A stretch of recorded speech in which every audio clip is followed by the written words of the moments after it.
Hey, what's up? Welcome. It's season 3 of Morningstar Company Incorporated, a Dungeons & Dragons actual play live broadcast brought to you by Nat 20 and by me and all these idiots below me. Hey, Fenjor. Oh, there you are. I see you now. You were blurry as hell for a second. Anyway, let's take a moment and go around the horn and let everybody introduce all the characters that you guys are playing.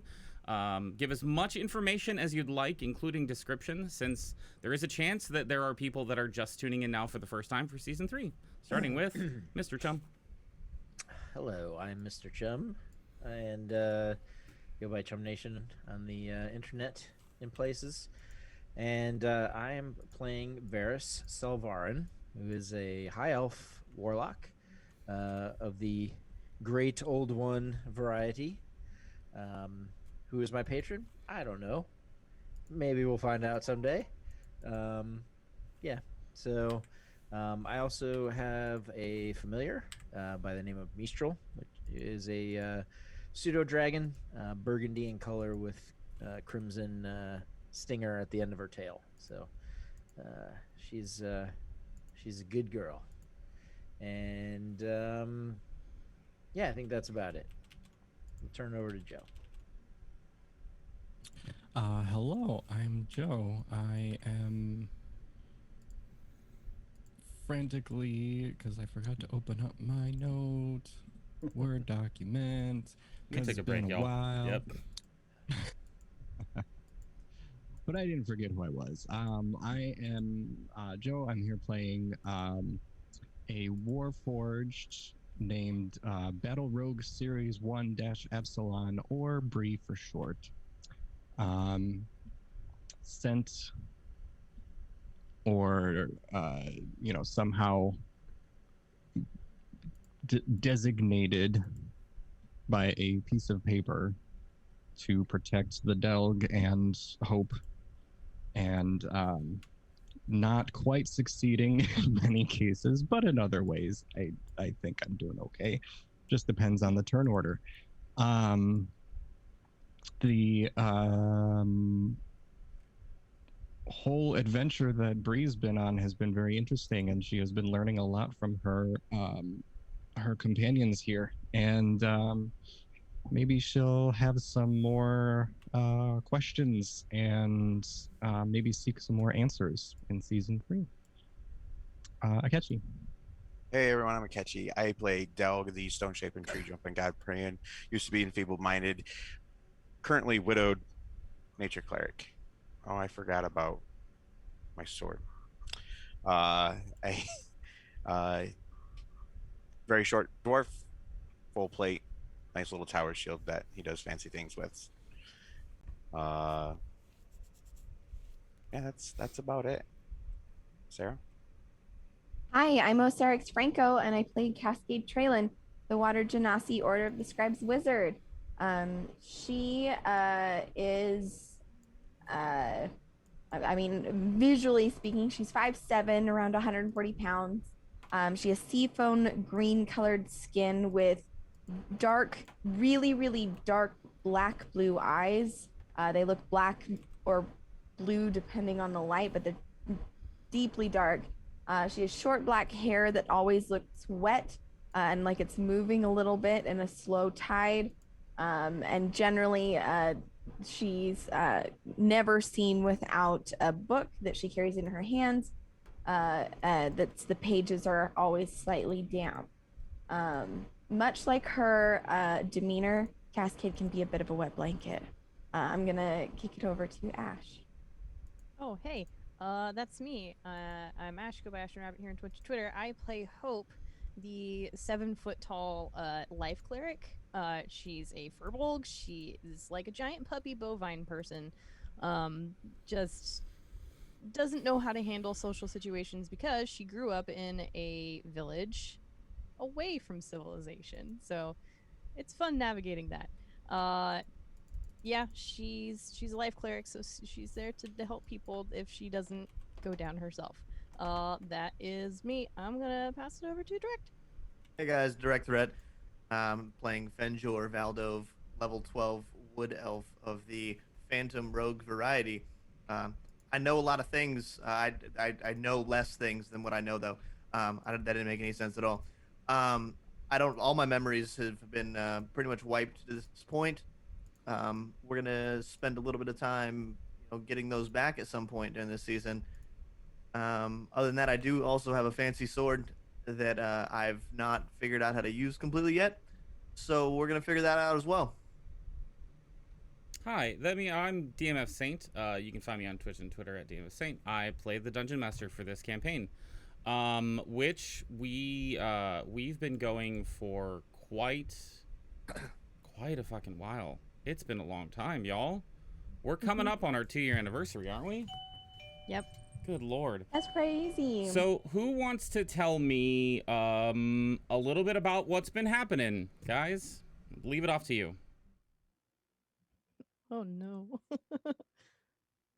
I mean, there's a lot of shit, man. I Like, feel like how far back are we going? It started out with a dude named Angelo hiring a group of people to go to Barovia to help somebody. in the west side of Barovia, brought and paid. The Morningstar Company was really afraid. This is very good. Yes. Hope was found in a closet, and it was sad. And Ventura ran away. Yeah. And Ventura ran away. Let me tell you a little something about how we joined the game. So we've got, I think, like the overarching thing, right, is that there's this seemingly this celestial or on a cosmic level game happening between ancient dragons, immortal dragons. I don't know if we can definitively say immortal, but just really powerful entities playing a game. To what end, we're not certain. However, we have all been kind of pulled in as a part of it. And we have a goal of collecting 12 magic swords as a part of that. We are currently in the city of, and I'm going to say it wrong. Is it?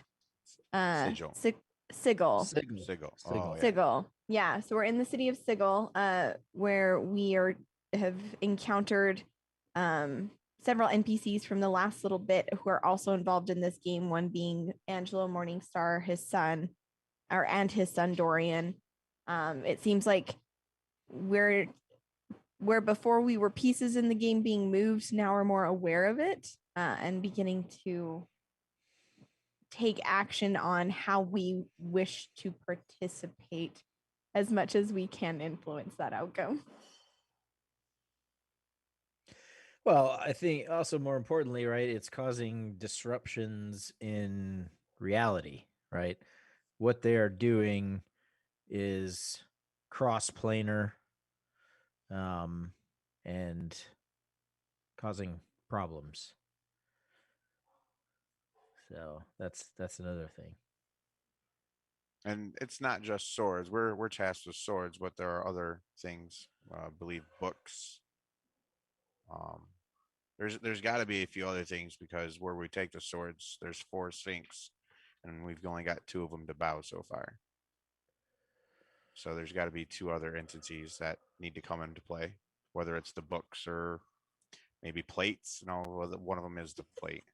A collector plate, Well, we have the symbol of the Morning Lord, which to me is a plate, a placard. So that and the swords. So maybe a book and another thing. Yes, still something we have to figure out. Many much things. Can everybody see the map on this page? I only see all black. Black. Yes. I did see a map, but now it's black. Yeah, I definitely saw a map earlier. Roll Also- 20. What's wrong with you? Yeah, There it is. There it is. Cool. Hey, little map. I didn't change anything with the map. Oh, okay. Well, It's also good to mention that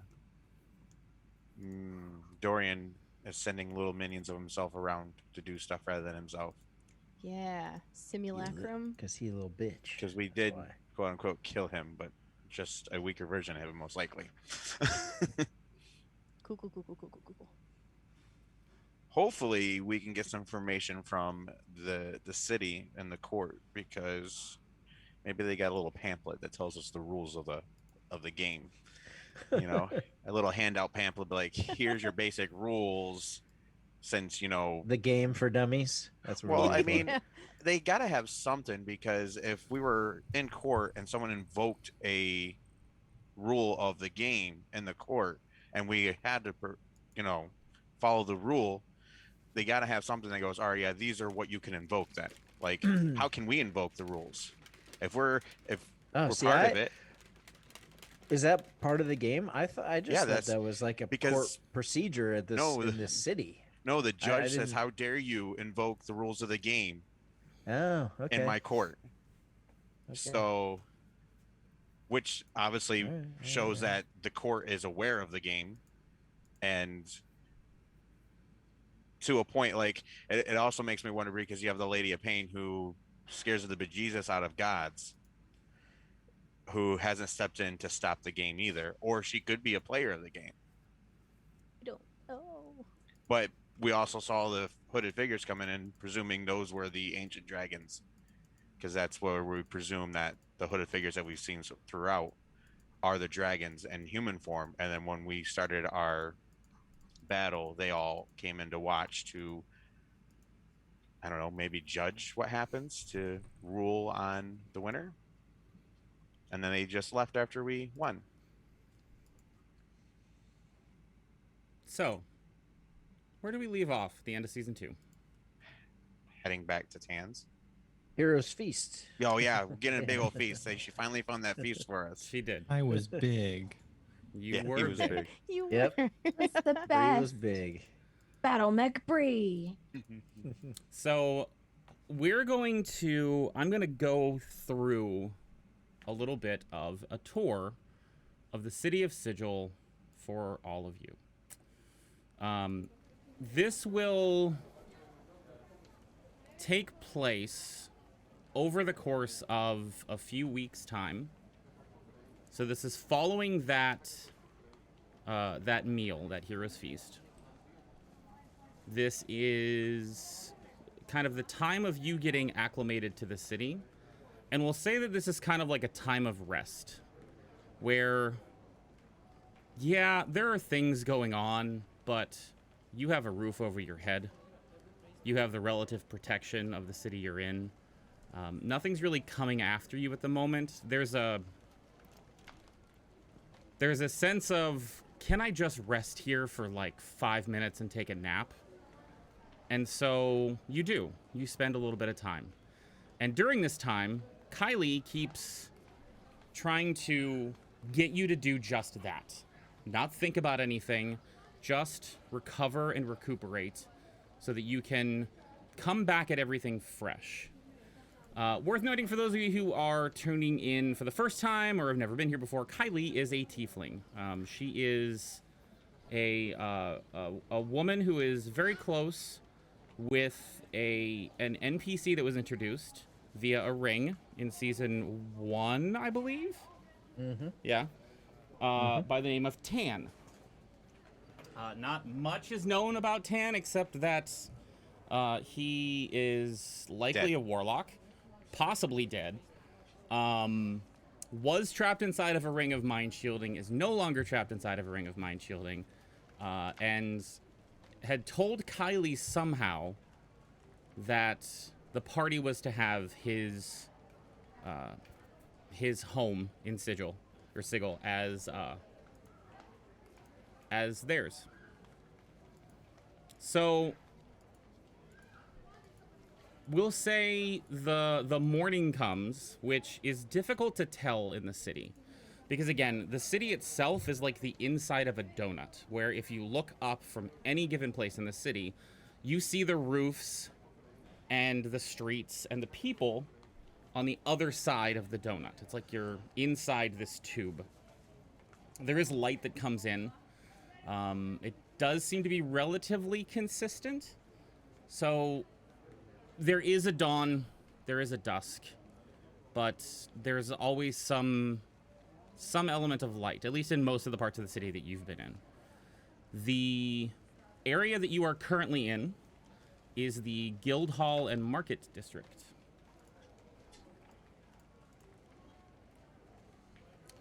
So you are currently, we'll say, right around there.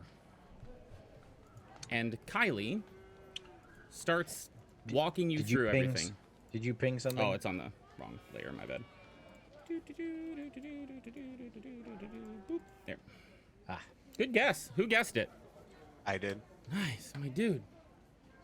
My dude. So that is that's currently where you are. What'd you say? So you said Guildhall and Market, so I did. it's Prior to this, the only experience you've had so far has been in the Market Ward, and has been in the Ladies Ward. You've seen Chirpers, which is right here. You're the Grand Bazaar, which is a giant marketplace. You have been to the prison, and you've City courthouse. also been to the city courthouse. But she takes you through and kind of gives you an idea of everything that's going on around you. She explains what the Outlands are, which from the previous map you could see is the central hub of the Great Wheel. Each of these different areas here are planes of existence. Ones you've definitely been to are the Abyss. You're currently in the Outlands. And maybe one or two of you have been to another place. Perhaps Bree, being a construct, has been to Mechanus. You're not sure. All of these different planes represent and manifest the energies of a different alignment. Some are pure chaotic evil. Some are pure lawful good. None of them are truly neutral, except for one. And that's the Outlands. The Outlands is like the hub of the wheel. It is a giant circle, a flat disk of land. At the edges of this disk are a number of what are known as gatehouses. There is one gatehouse for each of the planes. You can see on this map that there's a line connecting each of the gatehouses to the plane that it goes to. For example, Bedlam, the gatehouse of Bedlam, leads to the plane of Pandemonium. Torch leads to Gehenna, and so on and so forth. In the center of the Outlands is a giant spire. Now, from the ground, you can see up to the top of the spire. However, climbing it from the inside is said to be impossible. It's said that the inside of the spire itself is like an infinite staircase. Atop of that, floating, without contact to any land or material, is the city of Sigil. A brass ring floating. Which is really, really odd, because as you go from the outskirts of the Outlands and all of these gatehouses, the closer you get to the center of the Outlands, the more neutral everything becomes. Not just temperaments or energies, weapons, magic. All become neutral until at the center, at the spire, nothing works. Items are no longer magical. Casting is no longer possible. It is a pure neutral ground with no influence from any outside force. It's why it has become a meeting place of people for safety. Nothing can happen there. A sword is just a sword. A wand is just a wand.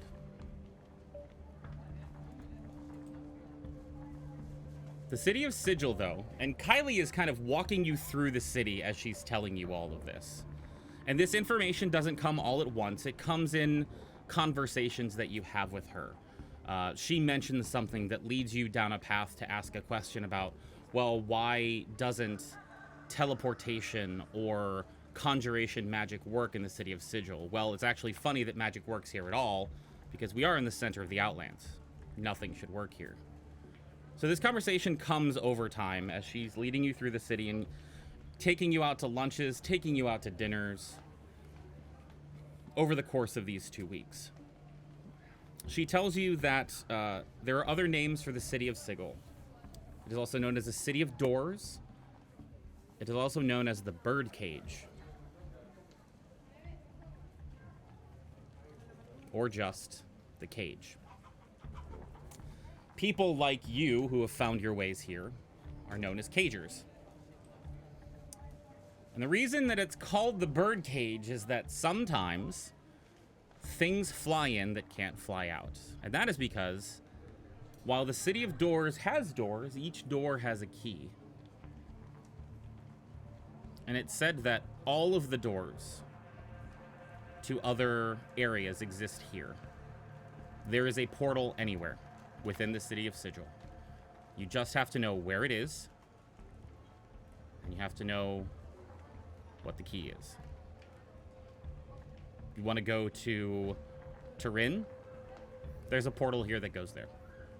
And someone knows where it is, and someone has the key to it. You want to go to Waterdeep? There's a portal here. Someone knows where it is, someone has a key to it.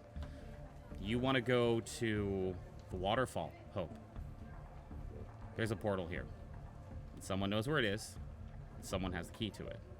The question is, how do you find it? And that's where people like Kylie come in. Kylie is a tout. Kylie is a guide. She is someone who helps people get what they need, and she prides herself as being the best among them, and for being able to get you whatever you want or find out whatever you want. And it quickly becomes clear that one of the reasons she is asking you all to be calm and just relax for a bit is that she's collecting as much information as she can for you.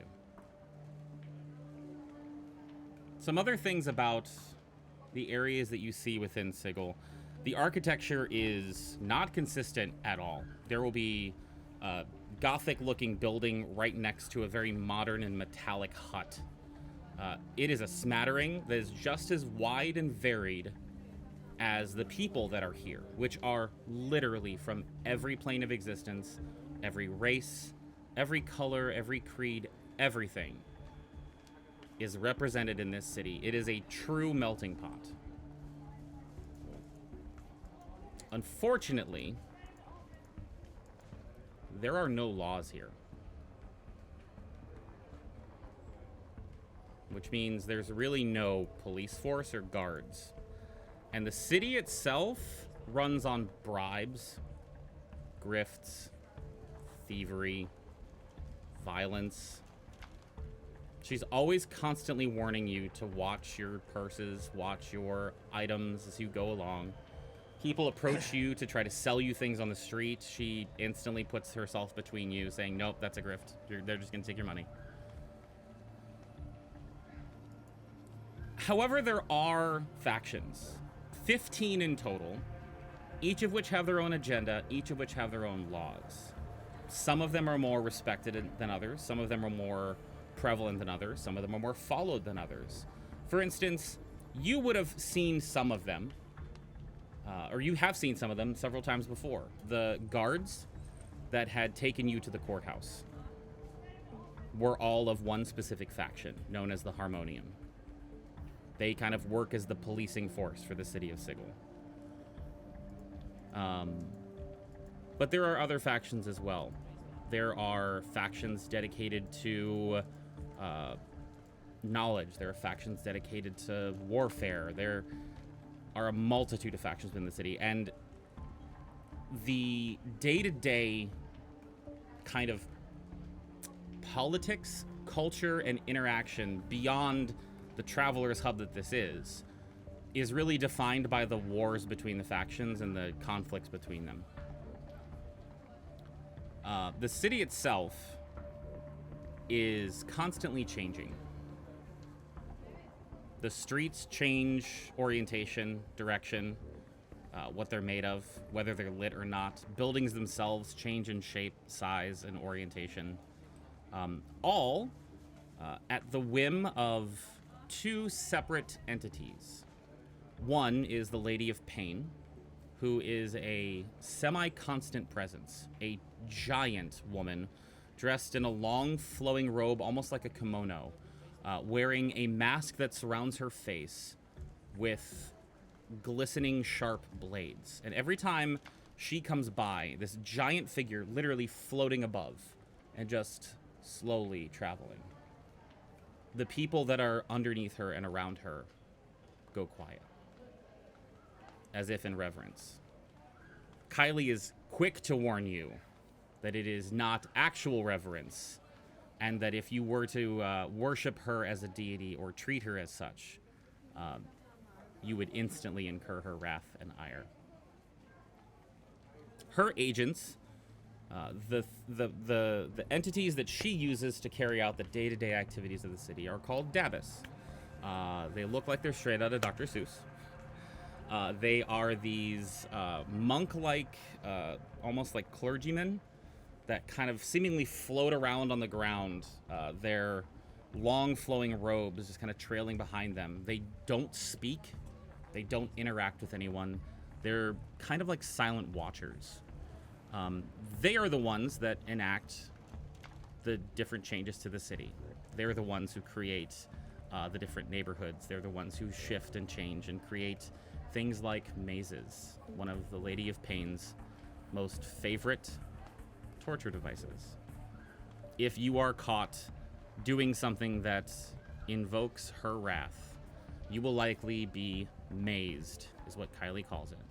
The Lady of Pain will open up a pocket dimension with a maze that you either get out of or spend the rest of your life in. Very few people ever get out of the maze. Very few.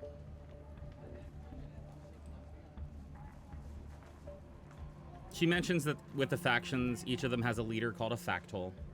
There are factotums, which are like jurymen in a guild that are often used as spies. She mentions that there are couriers you can hire to carry things and deliver things throughout the city. There are light boys, which are kind of like a band of street urchins that know how to get different places and are constantly paying attention to how the streets move and manipulate. And also help light the way, because while there is light, because of the changing and shifting of the structures, sometimes it's just not possible for light to find its way to the streets. And some of the alleys, some of the main streets even, find themselves cloaked in absolute darkness. There are also taxis to get around, but there are no horses. The air here is dank and thick with smoke, and it's hard to breathe in some areas. It's very like urban, industrial, almost apocalyptic level of like smog and pollution. The sedan chairs that they do have are like mechanical devices. They only carry 2 people though, and 2 humanoid-sized people. So Hope, if you were to ever take a sedan chair, it would probably be just you on the chair. They're that small.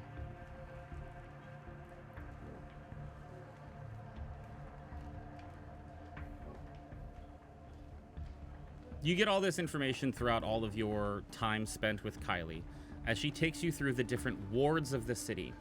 She explains that there are 6 wards. There's the ladies' ward, which houses the elite of the city. There's the lower ward, which is more of an industrial area. There's the clerk's ward, which is the home for the bureaucrats who write everything in triplicate and store it in triplicate. There's the guild hall and market wards, which you are familiar with. They are the central hub of commerce. And then there's the hive, which is the lower class, the slums. And she takes you through one by one to each of these wards and points out some important landmarks for you. In the ladies' ward, she mentions the courthouse and the justice systems. She mentions that there are high houses, places that families have lived in for generations upon generations upon generations. The armory is there, which is what it seems like it is. Houses weaponry, but it is solely and exclusively for the use of the Doomsguard, one of the factions.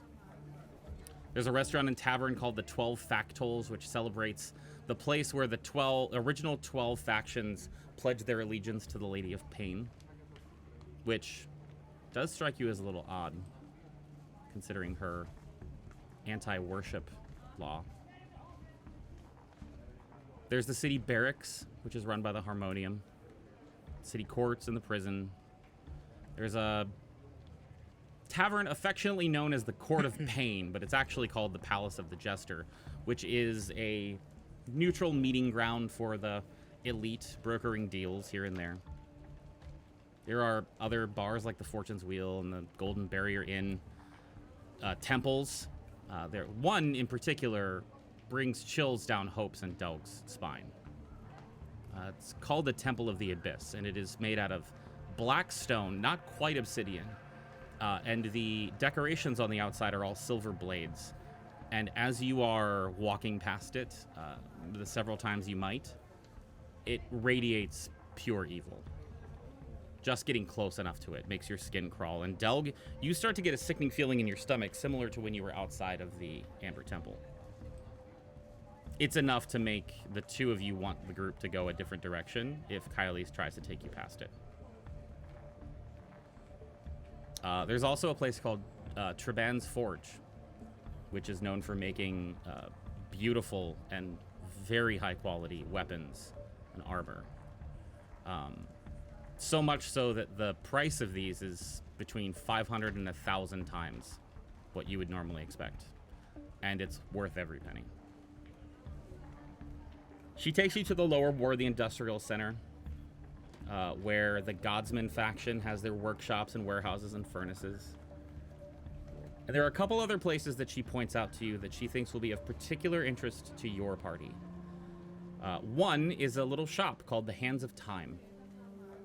It is run by a small little creature from Mechanus who has curated and collected and made a number of items and mechanical devices of every description. It's like a little clockwork toy shop, but there are also functional gadgets here as well.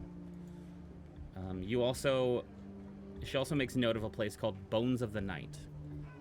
It is the darker, more nefarious counter to the city hall and to the city courts. And she mentions that there is an entrance to the lower catacombs underneath the city of Sigil there. And for you, Cascade, she points out specifically the Society of Luminiferous Ether. It is a gentleman's club for working mages. Members only, women are allowed. It is rumored that you have to know someone to get in. And once you are, a membership fee is 10,000 gold. And then either 10% of your annual earnings or 1,000 gold per your wizard level, whichever is higher. She takes you Can through... I get the name of that really quick? Yeah, absolutely. Society of Luminiferous Ether. I'll put it in the chat for you. Thank you. Mm-hmm. She takes you through the clerk's ward, which is where the bureaucrats find their home and their business. Here you find a hall of records, which is exactly what it sounds like.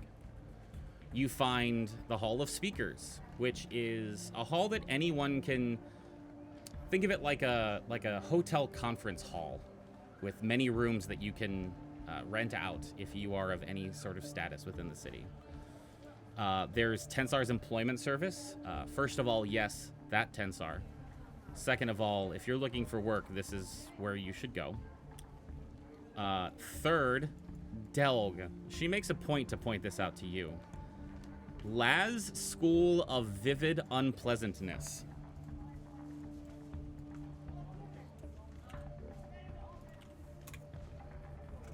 This is a school for artists, for buskers, for performance art, for controversial expressionism. Basically, it's like a circus school. Sword dancing. She has heard stories of your sword dancing, which is why she's pointing it out. It is, however, all of a very dark and unsettling nature. Like, kind of all of it's like, why would someone stand and watch that? I mean, I'm captivated, but my lord, what is going on? The most important building she points out in the clerk's ward is the Hall of Information. It is the hub of everything. If you'd like to know where a portal is, it is likely on a piece of paper somewhere in the Hall of Information. If you'd like to know which plane your loved one is on, it is probably documented and recorded somewhere within this hall. This is a resource for all of you to find answers. However, since everything is written in triplicate and stored in triplicate, it's probably going to take some time for them to get the information. She takes you through the guild hall and market wards. This is where Chirpers is. You see the Grand Bazaar where the marketplace is. She also points out a couple other shops. Like Zanist's shop, which is kind of like the odd little trinket shop. The one, Hands of Time. But it's more, it's filled with more useful inventions that are not useful at all.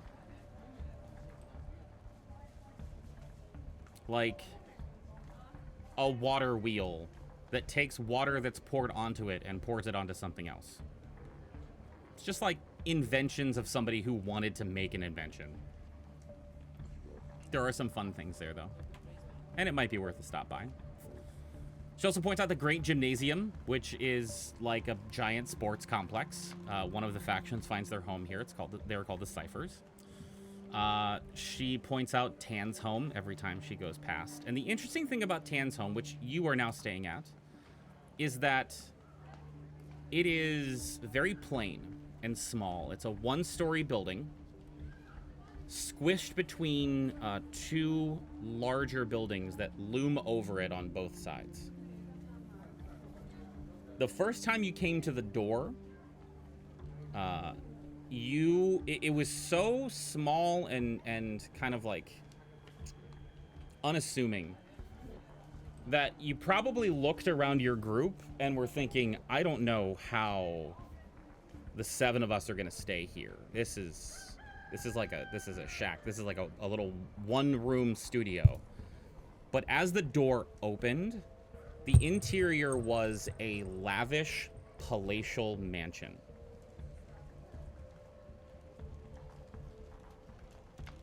Straight up Doctor Who shit.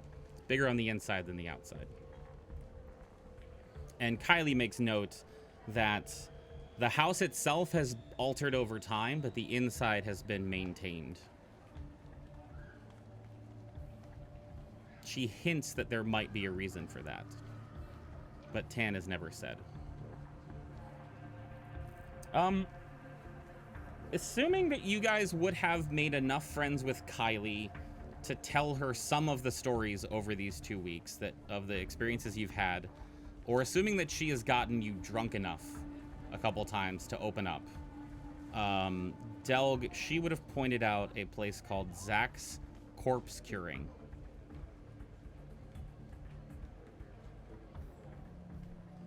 It's a combination mortuary and taxidermy shop.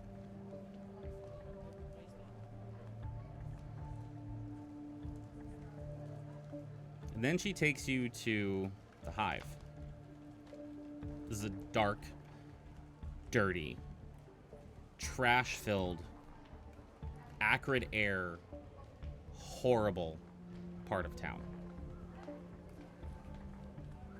She takes you past the gatehouse, which is home to another faction called the Bleakers,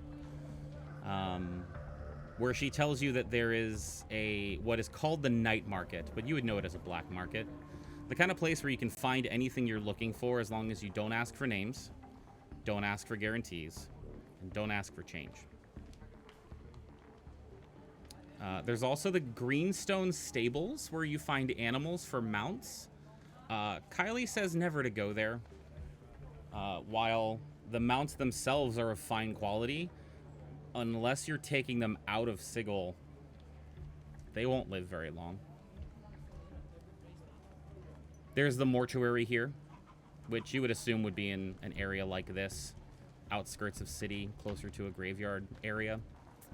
There's an infirmary here as well, if you had ailments or anything you wanted to get looked into physically. There's a boxing arena, which I assume would get some of your eyebrows raised. She also takes you to this scratch wall. It's this large wall made of a soft stone that I believe was farmed from maybe the Nine Hells? Not sure. On this wall, people write notes or little passages saying, you know, Varys was here, or two people kind of etching their names in with a heart around it, like that kind of a wall. But also, Kylie starts pointing out a couple different things on the wall where she points out a name. And the name has a location next to it.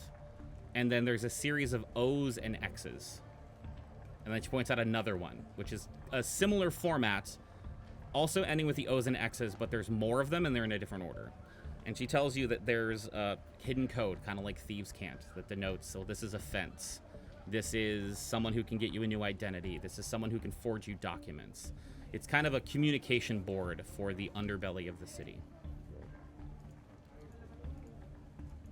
Another thing she points out in the slums. I need everyone to roll me a dexterity check. Oh no.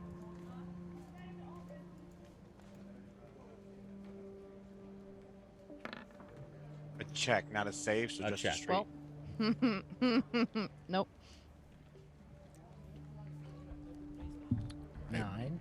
I'm missing. My roll 20 is broken because my dice says 1, but the roll says 16. So I'm going to go with the 16. Okay. Cool. Yep. 183. 10. All right. So Delg with a 4 and Hope with a 1. Hey. You are walking around, and I'd say at this point in this particular neighborhood, you're probably staying close together. You know, friends of Eldath unite kind of situation. And I don't know if you're having a conversation or what, but you're a little distracted, and you hear Kylie shout out for you to stop. And you can't react quite fast enough. Your foot comes down in one of the alleyways that you're walking through, which she said was a shortcut. And as it comes down, your foot starts to go through the ground. And the two of you are able to catch yourselves by your hands on the edges of this puddle. And Fenjor, you wrap your arm around Hope, like get a piece of her clothing and wrap your wrist in it to hold her up. Because Hope, you go to put your hands on it and you kind of slip down.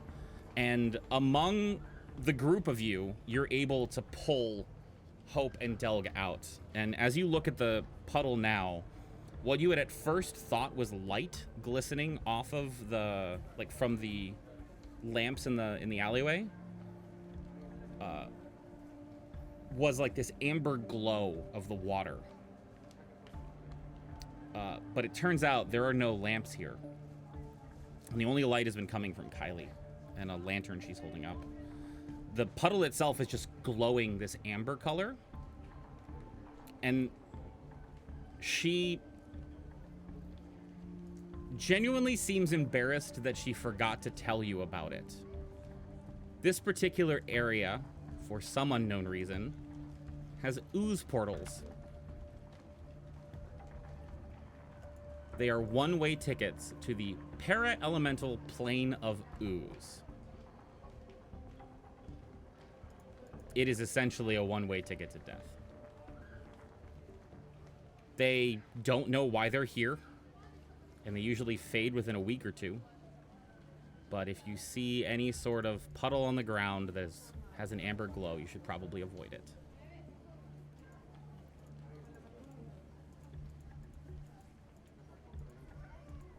Up until now in the tour, up until the hive, we're going to come back to when you are recovered from the hive. Is there anything that any of you would have latched onto, would have asked questions about, would have talked about during that? I would have asked more about the each faction. Just Okay. get a good like a name and what they are. And if possible, like I'm assuming that each faction has like control over certain portals from the way it sounds. And maybe like portals to get back to like Waterdeep and Turin and, you know, places that we're looking to go. Great. So we'll do that one first. Guys ready for the list? Yes. Here are the factions and where they are from. Now, this will... I did not go into depth in, like, information to give you about the factions because, like I said before, this is a hub for you guys, right? So this is a place that you can keep coming back to. And I don't want to encourage or discourage you from engaging in this city as much as you want to. If you do decide that you would like to engage more in the city, the factions will become more important and you will get more information from Kylie based on that. So this is just surface level information right now. The 15 factions are Athar, A-T-H-A-R. Also known as the Lost.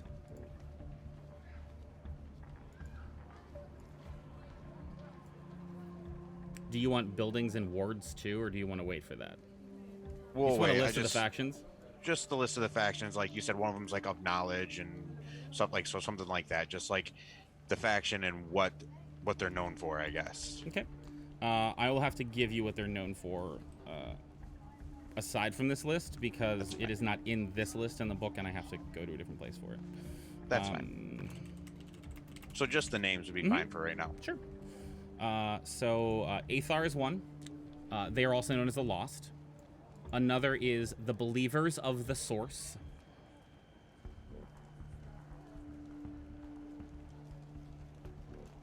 The Bleak Cabal.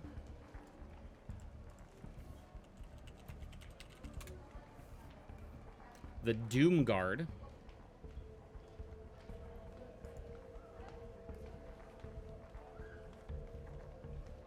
The Dustmen.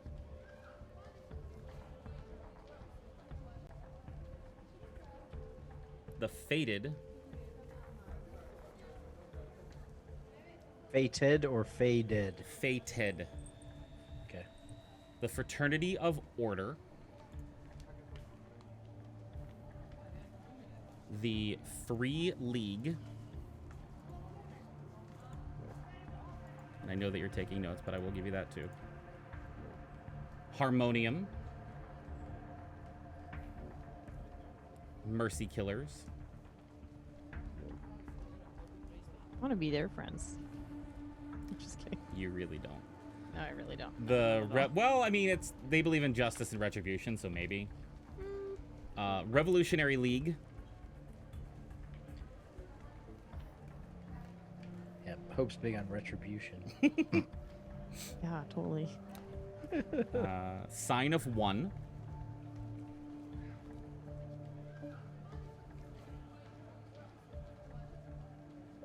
the Society of Sensation. I like that one. Yeah. It's so I did find a list that has all the like what they actually are too, and it's exactly what you think it is. The Transcendent Order, which is also known as the Cipher.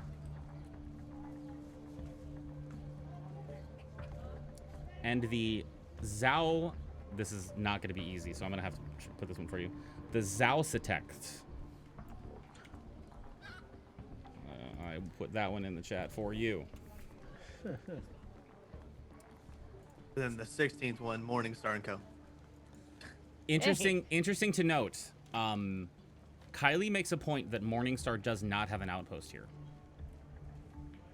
She says that she has been looking into where potential outposts of his could be. He does not have a foothold in this city.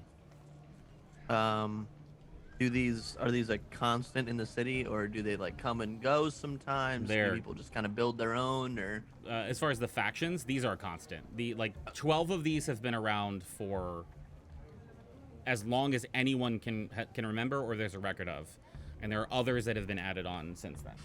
So we can get more added, is what you're saying. I mean, in an infinite city that some say predates existence itself, sure, might take a little while, like a millennia or two, but yeah. Real quick to give you an idea of what some of these are. For example, the Bleak Cabal. They're also known as Bleakers or Madmen. They deny that any belief system has any merit.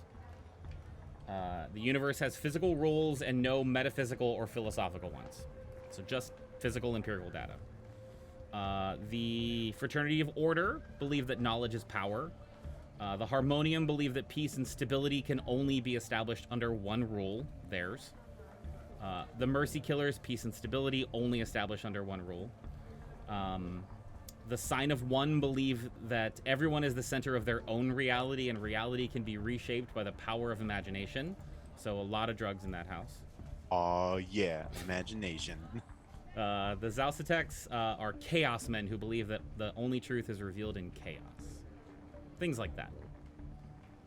And each one of them has a building that is their headquarters. Each building is in a specific ward, and each of those has a leader or a factol. And again, I'll give you those lists as well. You specifically asked about portals and whether those factions controlled them. This was going to come out during a scene later, but she does. I'll save the map for the scene later. She does say that there are a large number of known portals that are well known. Those portals go to basically each of the planes, and to major destinations on those planes. Like, I do believe one of them is actually Waterdeep. But you would need to be in favor of the specific faction that controlled that portal in order to use that area. So there is a little bit of politics or a little bit of bribing involved, no matter which portal you want to use. Those are like the well-known ones. What you said that there could be a portal to like Hope's Waterfall. We just have to find who knows where it's at. Correct? Okay. Would anyone else have asked about anything? I don't know. Hang on. Let me look through my now 3 pages of notes from the first hour of this session. I think I'll go. I think Cascade would have questions about the Society of Luminiferous Ether. Okay. Like, the idea, just to recap, what I understand is, like, in order to become a member, you have to know somebody and then pay a fee to get in, right? Yeah, it's like know somebody to introduce you and get you through the door. And then once that happens, you can like prove your worth and sign up and become a member. It's just like a private club anywhere else. Gotcha.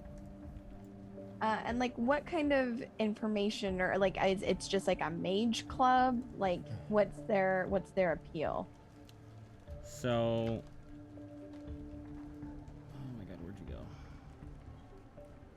I literally just had it up and now it's gone. Oh, there it is. So one of their appeals is that being a kind of gated guild is the wrong word, but like a gated organization, there are books upon books upon books of just spells and scrolls and information that could aid you or just flat out give you power. They accept commissions from various parts of the city, specifically from like the lower wards and the kind of crafters and makers. So it's kind of like shopping for car parts, or like if you need something fixed on your car, you could either go to the mechanic who then sources the parts from the warehouse and then charges you a markup, or you could have them sell you the parts and then hire the mechanic to do the work. So the parts in this would be the weapon, and you could then, if you were a member there, instead of the smithy making a magical weapon by going to them, you could go to them instead. So you could cut out the middleman. Gotcha. Is another benefit of it. TPK roleplay! My dudes and dudettes and gender neutrals. Hello. So within their library, charts, globes, tablets, information pertaining to the planes, different fiends, different powers, different spell effects, different spell keys. A private library, like essentially that might be able to give tactical advantage given its guarded nature of the information. Correct. Okay, understood. Thank you.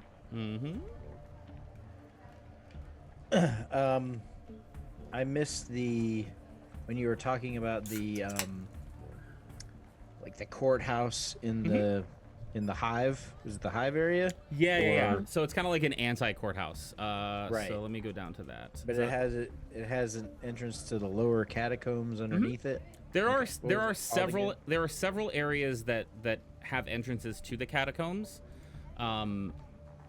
You have been in the catacombs. The kind of trial arena you were in was a part of the catacombs below the city. Okay. It is said that the Dabus use that area to create mazes, whether for enjoyment or for the will of the Lady of Pain. You're not sure. Going through the catacombs is like going into a labyrinth. Okay.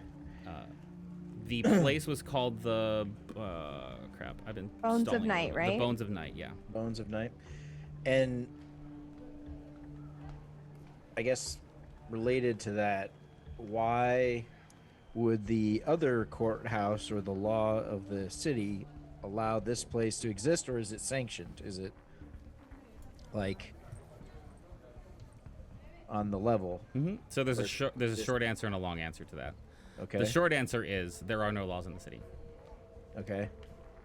And Except don't teleport in. right. There are a few laws, and they basically sum up to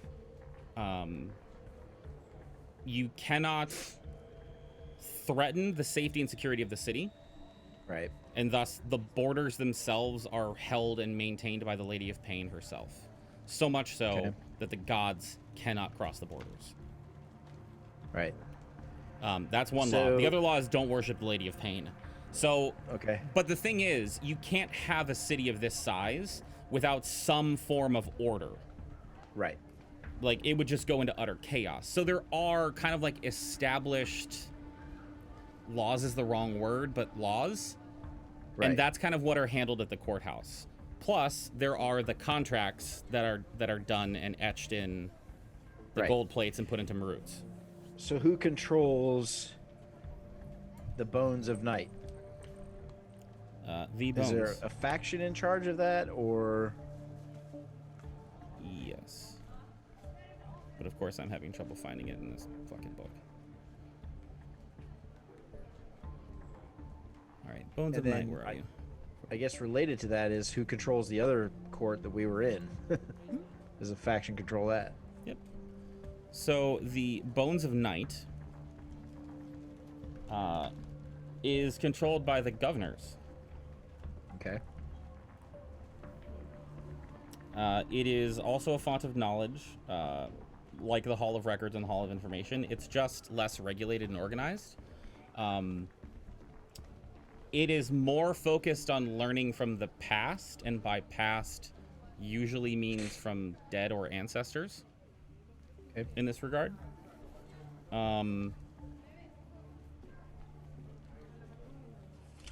It is it's somewhat necromantic in that it's studying dead and dead things and dead powers and things like that. Okay. Yeah, so who runs the other court system? The city courts are run by the Fraternity of Order. All right, the Fraternity of Order. Okay. Mm-hmm. And then my last question is, so every door has a key, and every place has a door. Is there anyone who has compiled a list, like a phone book or a door phone book? Hall of Information. Okay. That's the place where everything's in triplicate and yada yada yada. Mm-hmm. So they'll have it, but it'll either cost you or it'll take time. Okay.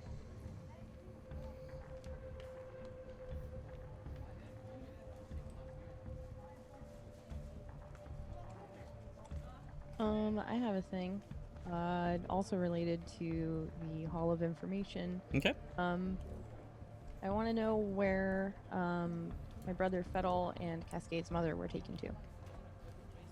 Okay. So you are going to the Hall of Information, like going to the library and trying to put in a request for this particular volume. Mm-hmm. I can tell you. Cascade would go with her if she Yeah. knows about this. I can tell you that this will not be something that will be answered within the 2 weeks' time that we're covering. Okay. So, and I don't know if you'd like to role play the request for information. It would literally be just writing out a form requesting the I don't- information. Yeah, I don't think that's necessary. Yeah. It's more Yeah, of. do you have that form? Let's do that on stream. That'd be very interesting. I do not have an information request form like I did for the clerical thing. Oh, thank God. Do you have some cool elevator music that we can play while we fill out this form? I do actually, but not handy. Oh, dope. Okay. Yeah, I mean the request is still, from Hope's perspective and potentially Cascade's, Mhm. still necessary. Like, need to Mhm. know where they are. I guess it doesn't need to be role played, but she would ask roughly how long they anticipate finding this information would take, and if that information would still be pertinent when they receive that information. Like, hey, if you find that a month from now, is that where they are right now or where they were a month from now or a month previous? They would have given you the okay. I guess the first two questions are, Kylie wouldn't have tried to help you with this, like at the counter, but afterwards she will try to speed up the process, Okay. which is a chance that I will make like a roll off the, like, off screen. Mhm. Are you bribing them at all? I don't know that Hope knows how to bribe. Which is why she brought Cascade. Cool. What Yeah, are you gonna bribe them with? A witty remark? Hey, they can record that immediately. Again. if that will work. It won't.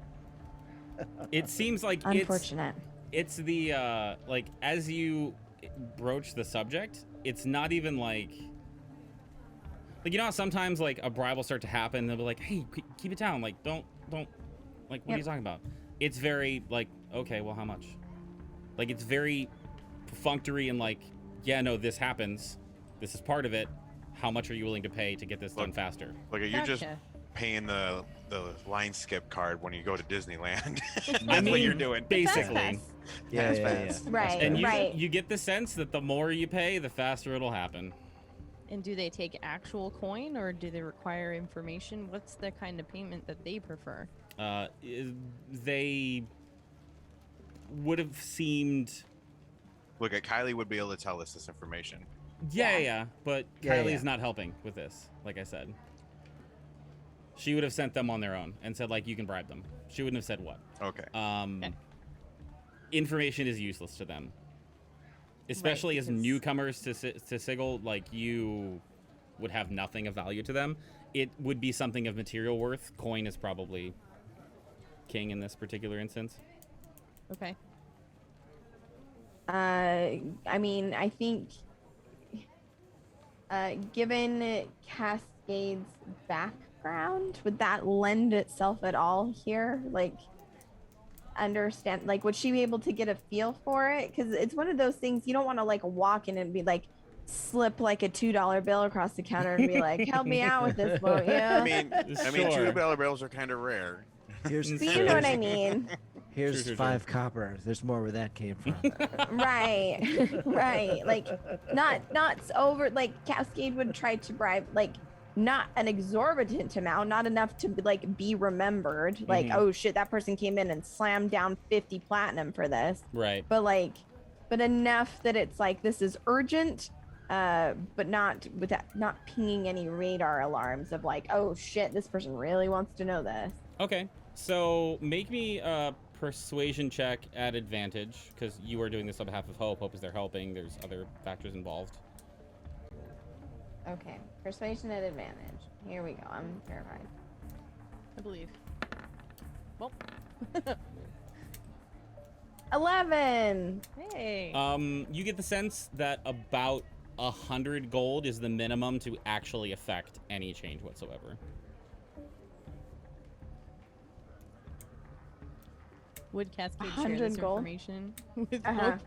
Okay, cool. So it would be that thing where she's kind of like talking to the clerk, trying to get an idea, and she's like, just one moment. And she'd turn to Hope and say,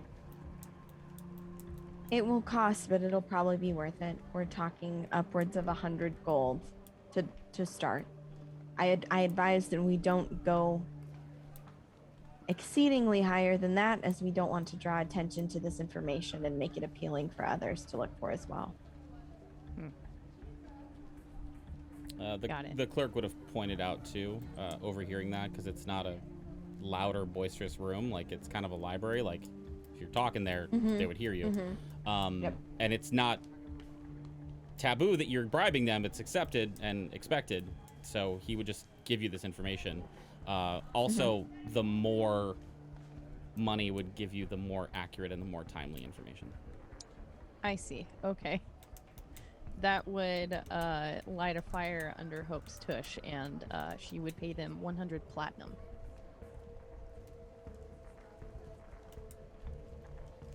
Money doesn't mean anything to her. And that's for both Cascade's mom and for Hope's brother? Yep. Cascade would watch this happen and like go to say something, but just look at Hope and look at the sum and look at the clerk and go, there you have it. It is like he just took a $5 bill for a Whopper. Like, zero reaction whatsoever, just scoops it into a little bag, accepts your thing, and says, we will contact you whenever we have the information. Cool. Yep. You get the sense that you gave enough to get it as quickly as you might want it. Okay. And that it will be very accurate, too. Okay, great. Yeah, I would have it arranged to get it to Kylie so that she would have that information for us in the event that we're not here anymore. Sure. And then I can just, like, send her a message and be like, hey, Hey, what's going on with that info? Listen, 100 Keep plat. an eye out for this email. Yeah. The subject line should have something to do with relations. We're not really sure. Or baller. I yeah, mean, yeah, one of the two. You get the sense that you will probably still be in the city when they give you the information.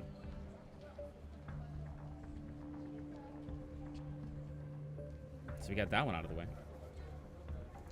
look, I need a bookstore and like a pet store. So that brings up this point. So here's how we're going to handle shopping in the city. I personally, because of how much of a hub this is, I don't see the benefit in us RPing every single shopping excursion and coming up with, I mean, as much as I love coming up with fun NPCs and their fun encounters, we'll say that anytime you end a session in this city, you can shop. And we'll take care of the shopping kind of between sessions. Unless there is a strong need for shopping immediately, like based on what you guys are doing, you need something right now, then we'll go through that whole interaction. Does that sound fair? Yeah. Cool. Yep. And I can tell you for this particular session, you're not gonna need to shop. Dope. Elg always needs to shop. Yeah. She lights for your swords. Who else has questions based on the tour so far? I mean, I wasn't kidding. I would. I'd ask her initially any bit of more information on "quote unquote" the game. Go to the court. You know, like I said, a pamphlet, a booklet, anything that would give us a little bit more information of like, Sure. Can we invoke any laws or rules or? Sure. That would fall under the category of I've got feelers out. I've asked some people to look into it, and they haven't gotten back to me yet. Fantastic. So she is working on getting you that information. And mechanically, in the outline that I had given you guys, it'll come up in that conversation. Yeah. I think Cascade would have questions, right? Like about the nature of the Outlands, right? So we're in this plane, whereas you move towards the center, there's like a true neutral like aspect, right? Where magic stops working, but suddenly in the city it is working. She would ask, like, is that because the Lady Pain wished it to be so? Like, is there a barrier or influence making that? She would be interested in this phenomenon, because understanding like there are places where magic won't work, inherently won't work, would be rather concerning to a wizard. So Kylie would be amused by this and would tell you, well, the short answer is no one has a fucking clue. No one understands. No one knows. She would point out that there are no congruent stories of the origin of the Lady of Pain. Nobody knows who she is, what she is, where she came from. Some people think that the Lady of Pain created this city. Some people think she created the Outlands itself. Some people think she is merely in charge of overseeing them. Some people think this is her prison. Nobody knows for sure. Is there a reason no one's asked? Let's just say yes. I mean, it is the cage. Maybe she flew in and just can't get out. Kylie also mentions one interesting theory that she tends to believe in, and that it was created by her, and that a lot of the planes themselves are kind of pulled from as resources for this city. Like, the air for this city is pulled from the plane of air, and all the water for the sewers is pulled from the plane of water. And how powerful would a being have to be to pull resources from another plane? They would either have to have made the planes themselves or be able to influence the planes where the gods rule. And in that case, wouldn't the gods answer to her? So, is she alone or is she a race of creatures? Are there beings that the gods answer to? Is she just one of them? Who are the others? She's kind of a conspiracy theorist.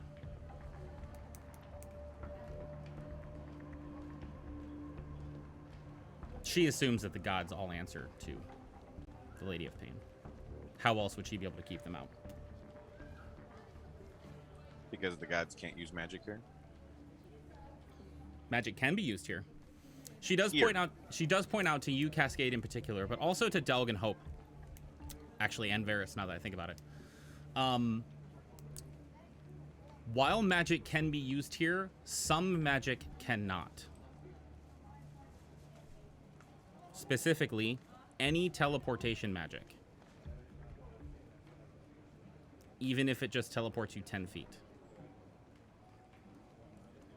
Also, Like it just doesn't work, or it's illegal. it doesn't work. Also, any magic that pulls from another plane or sends something to another plane. Banishment. Banishment. Okay. She would have pointed out that the catacombs are different, and specifically the arenas are different, and would have been allowed as like a bubble of space where those things could happen. But like here on the city, if you were to try to pull something from another plane magically, it would just fail. Would that Mechanically speaking, this means Mistral and your book and your spiritual weapons. What about the Okay. bag of holding? Delg, would you like to try to reach into the bag of holding? I mean, I don't have one. Hoping I would bring this up aloud, so one of the other two can try it. Okay, I'll reach into the bag and try to pull something out. One of the crowns. It's an empty bag. Shoot. So you're saying I could buy empty So- bags and sell them as bag of holdings, and no one would know? No, I mean, it's still, it has like a magical presence to it, but it is, I mean, you are putting something into a pocket dimension and pulling it out of a pocket dimension. You are technically crossing the plane. Okay. So what would happen if you put something in this empty bag, because you can't put it into a plane, but it still goes into the bag, and then you leave? Does it automatically go into? I mean, mechanically, that's how I would parse it, is that like if it was Yeah. in the bag and you left makes Sigil, Or could you it would get like just a really pop in. have a bag full of stuff, but it's actually a bag of holding that you can't take the stuff out of it unless you're in Sigil? That'd be fun. No, I mean, unless there's a strong argument against this, to me, the bag of holding seems like it would not work here. That would make sense, but that's Yeah. why I brought it up too. I don't know. I guess I can understand Mistral, I suppose,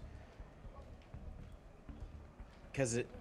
You do send her I to don't another know. plane. When you did, Interplanar travel and teleportation doesn't seem to fit with the. well, what's the storage. verbiage? Because it's technically a find familiar spell, right? Yeah. I know. That part I understand. I don't. Well, first of all, she's still with me because I brought her out. So that's one thing. But it means you can't send her back. Yeah, Exactly. I'm looking for the verbiage right now, real fast. But I actually have less of a problem with saying I can't send her away or do the things I normally do with her than I do with the bag of holding.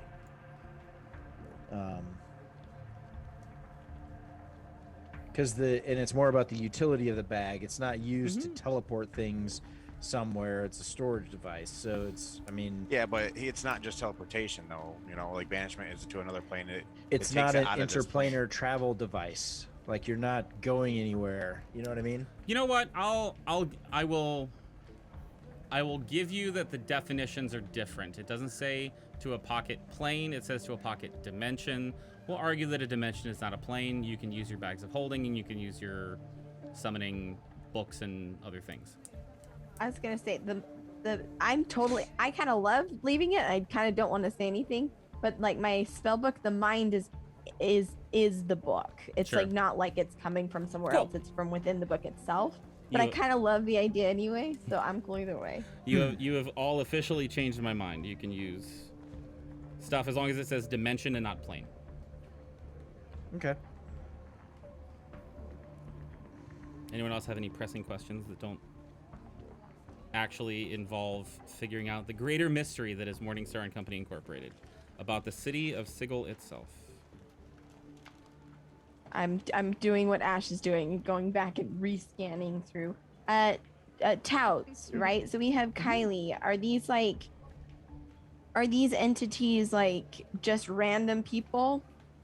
Are there more in certain guilds? Like, how does that work? You know what I mean? Like, should Kylie not be readily available to us, what's the best way to choose a tout? So there's a couple answers that Kylie gives you to that. The first is that she only works with people that she wants to work with. If you'll remember, she found you. You didn't find her because she knew you needed her help. So she is there for you. She has taken an interest in you for various reasons, known and unknown. And so you won't need anyone but her services, and she seems offended that you think you would. Right. Which, sure, small conversation. That's fine. To calm her down. However, she would say that every one of the factions has a factotum that works as a tout. And there are also independent people who act as tour guides of the city. All of various levels of corruption. Some of them are tours that take you into the hive and then rob you of everything. Some of them are tours that only show you like the glitzy tourist attractions. Some of them are good tours. She prides herself in knowing what it is that you specifically want and finding it for you.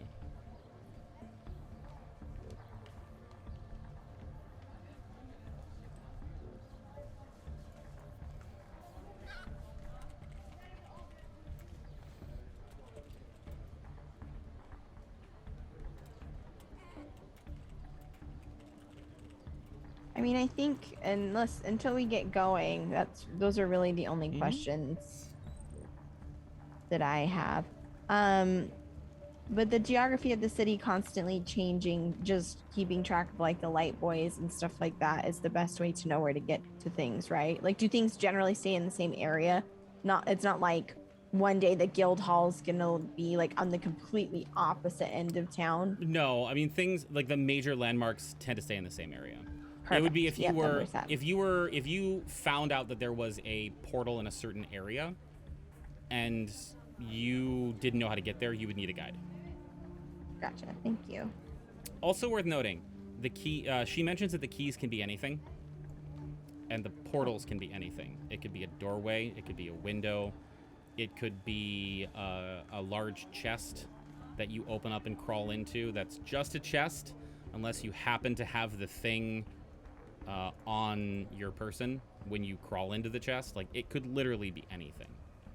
The key could be a teapot that you pour water into a kettle, and then the door in the kitchen becomes a portal somewhere.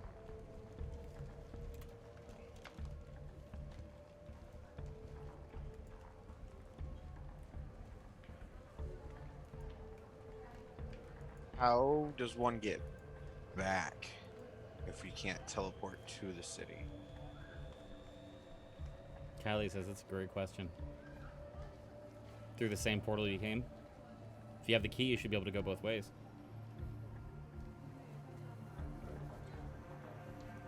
Sure, So some I portals could- might be one way, but... So I could crawl in a chest and hop out of a chest somewhere else, as long as I.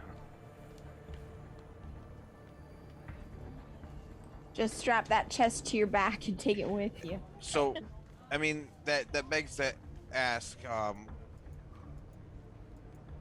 There's only one key for each portal, then? Usually, yeah.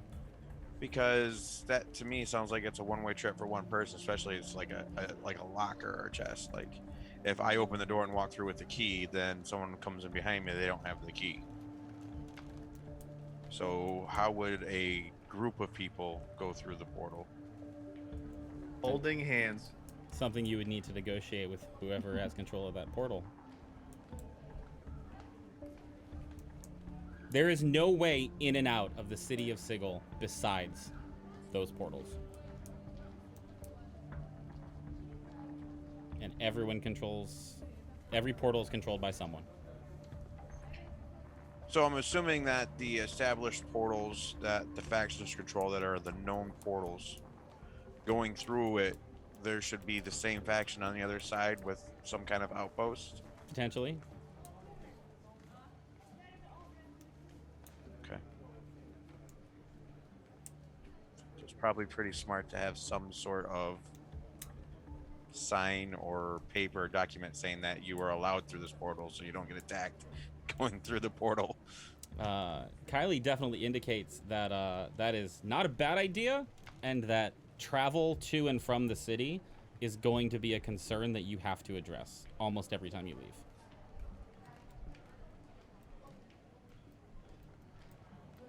Because you only know of one way into the city right now.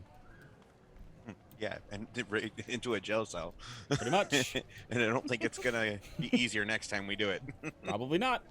Probably harder. Yeah.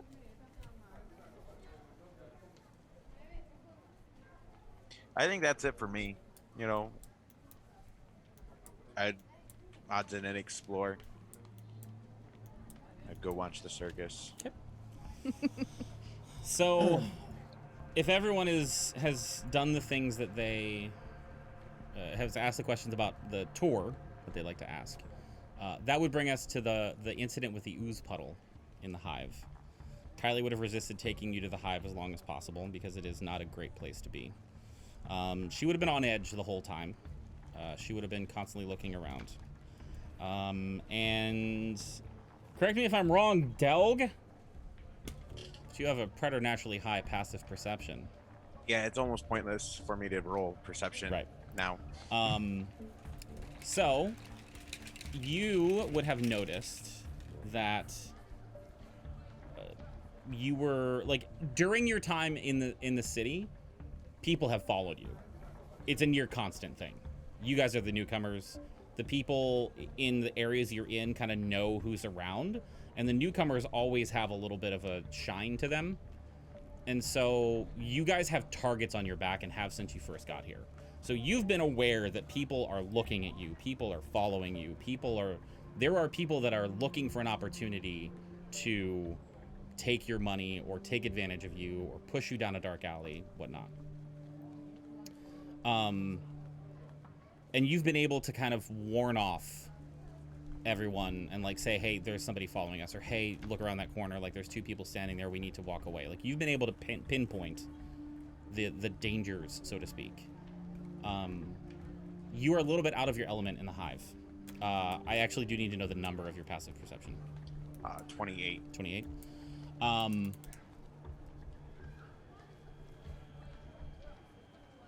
So what's the best way to do this? Can you give me a dexterity check?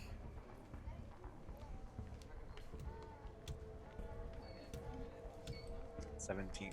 Okay. Let me do this real fast. Get that out of the way.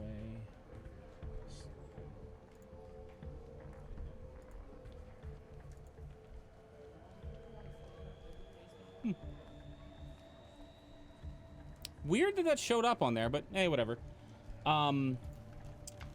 You hear, as you are in the alley, coming out of the ooze, you hear the sound of rocks and gravel coming down from the roof, as if somebody is up there and has loosened some sort of material that has gone cascading over the edge. Someone is above you and following you.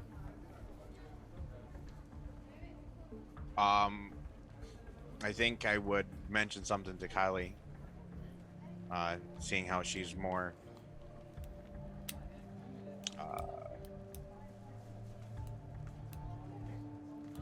I don't know, like comfortable with the area. She might know what it is, or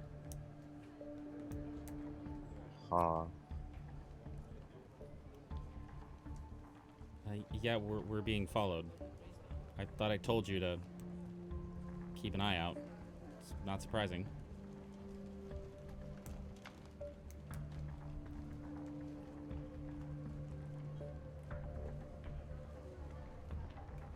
I guess I'm kind of curious to like what exactly they would want from us, though. That shield is a little shiny. Just material things. Money, material. I mean, they might want to do something else to you. You are kind of cute. Beard's nice. Can I happen to see them? Actually, I would ask Varys to Yes. look. Tell them, we were told that we're being followed, but I think there's someone above us. And I think you're probably best to see I'll them. take Hope by the hand and have Mistral turn around and have a look. Mistral's passive perception is not enough, so I do need a perception check from her. Yep. But she gets to roll at advantage, so. Must be nice. It is. Not very good though. 14. 14. Freaking 2 and an 11. There are things on the rooftops that are weird, like little bundles of rags, little like crate storage on a roof for no reason. You would get the sense through Mistral's perception that it would be like, a kid has found a home on a roof, kind of, and like has a little cranny that they've made for themselves with a little bit of shelter, kind of thing. But Mistral cannot detect any individual or group of individuals on the rooftops. Okay. Look, Sorry about that. Bad roll. I know there's something there, Mm-hmm. which also would lead me to ask Hope if she could look. And she has I know I'll mention that she has a special stone that could help, maybe. And that's maybe why Mistral didn't see. If she still has it. I do. Yeah, okay, point me in the direction. I don't want to be super awkward about it. Just tell I me am where. proficient in perception, so I would assist by pointing and directing her. Sure. Okay. And I am using my gem of seeing. Which allows you true sight, and you can see things that aren't there. Yee. Correct me if I'm wrong, because I don't want to have messed this up. Mistral does not have true sight, correct? Just blind sight? No. Blind sight within to 10 feet? Yeah. Yeah. Yeah, there are a number of humanoid-looking creatures that are crouched all around the little area that you're in. They're all dressed in dark, black, ashy cloaks with their hoods up. The cloaks look Cool. very familiar. Oh. Great. I would try not to make a big deal out of it, but then just turn around and relay that. When you say very familiar, Yep. Yep. Yeah. Can we just keep moving for a minute? Because this is. I'm scared. Hope, how many of them are there? How many were there? Oh, a lot. You saw at least a half a dozen, but you Hey. also saw movement. Oh. No number. Like less than 2 hands worth, maybe? Who knows?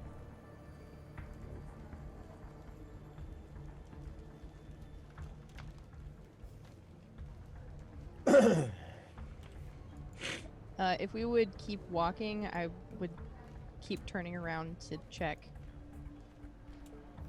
like an update. Because I think that works for 30 minutes. Oh no, 10 minutes. Sorry, I have 3 charges of it. So, question for you: Are you guys leaving the area that you are currently in? Oh, good question. So- I don't know. Well,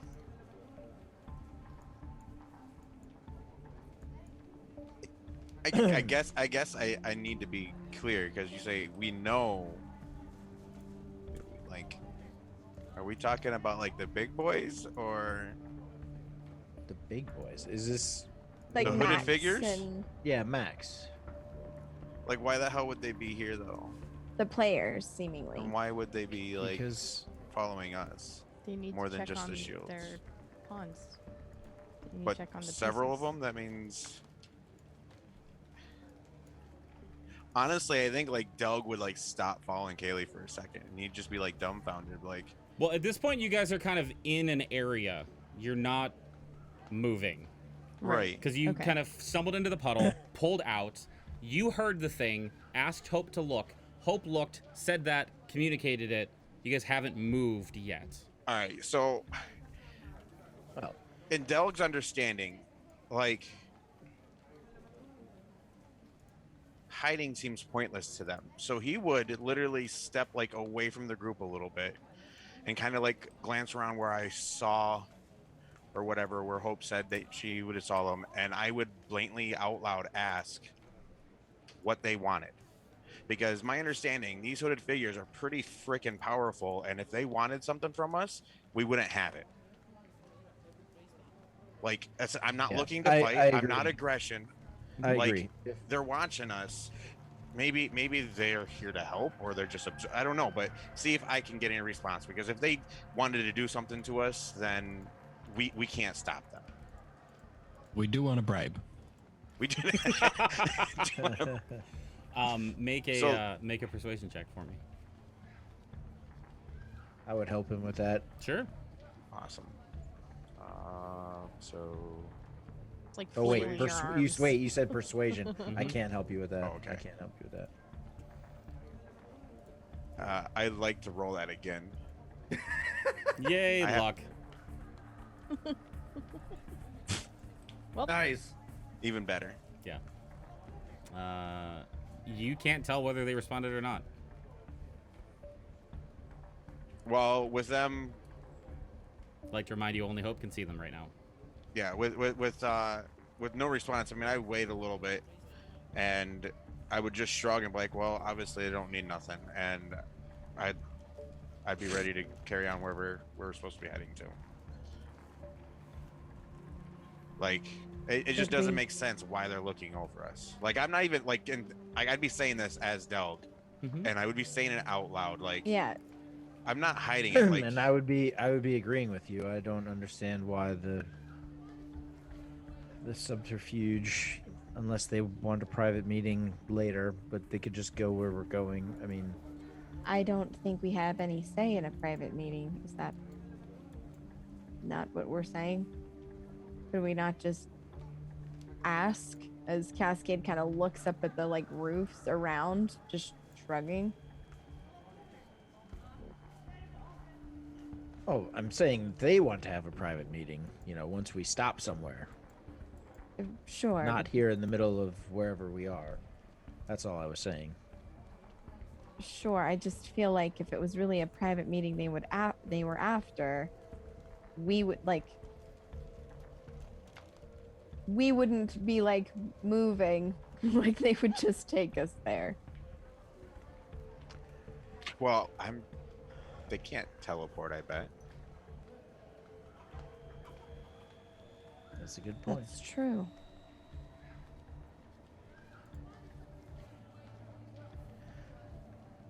I'll try. I'll speak out loud enough for everyone to hear. What do you want? We can stand here as long as you like, but obviously it'd be better if we just Oh had my it God. out. Make a persuasion check. Please and thank you. This This is what I picture is gonna happen. God damn it. Man, these dice are crushing me tonight. 11. You can't tell whether or not they responded, but there is no audible response. Oh, are they reacting to us at all? They are shifting. Hope, like, not like they're uncomfortable, but also not like they're responding. Just like they're kind of crouched down and they need to shift a little bit. All right, so Delg is getting impatient. How tall are the? Variety of different heights. Like How close is the closest one? I guess is what I'll be asking. 30 feet off the ground. 30 feet.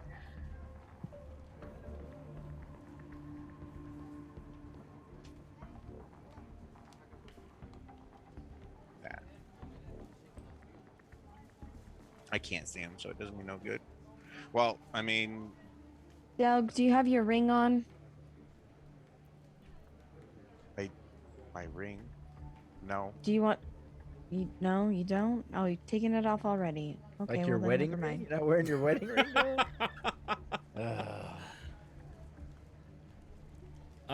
Interesting point. Hope.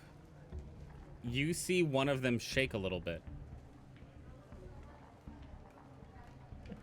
What's your passive perception again? For me? Yeah, 15? that's enough. Almost like they're laughing. Oh. Hey, they thought that was kind of funny. Whatever this was. At least they have a sense of humor. Cascade's going to take her like water skin and take some of like the water out, like kind of pouring it. I'm gonna shape water into like a kind of platform, and I have my ring of water walking, so I'm gonna stand on it and shape water to kind of move it up. So I'm like eye level, or as close as I can get, like to seeing on the roof, understanding I probably can't see them, and like if I need more water, would call out to have anybody, you know, offer it or create water or do whatever I gotta do. Listen, I would do grasping vine. I'd be right next to her. Inside my grasping vine, that's gonna lift me up at least 20 feet. Okay. So I need a perception check from you, Delg. And yes, I'm Okay. factoring in your passive.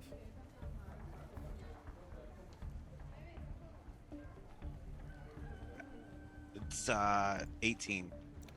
So I imagine that this is like an escalator cascade. At least that's what it's like. You're kind of like floating stepping disc. up the. Yeah, kind of like she's shaping the water a little bit to like help her. It's probably like in a little spiral up, and then she's gonna stand just kind of holding it. And Varys, your passive perception's pretty high too, right? 17. 17, yeah. So, what are you doing while Delg is grasping, vining himself up to the sky, and his ex-wife is climbing a staircase to heaven?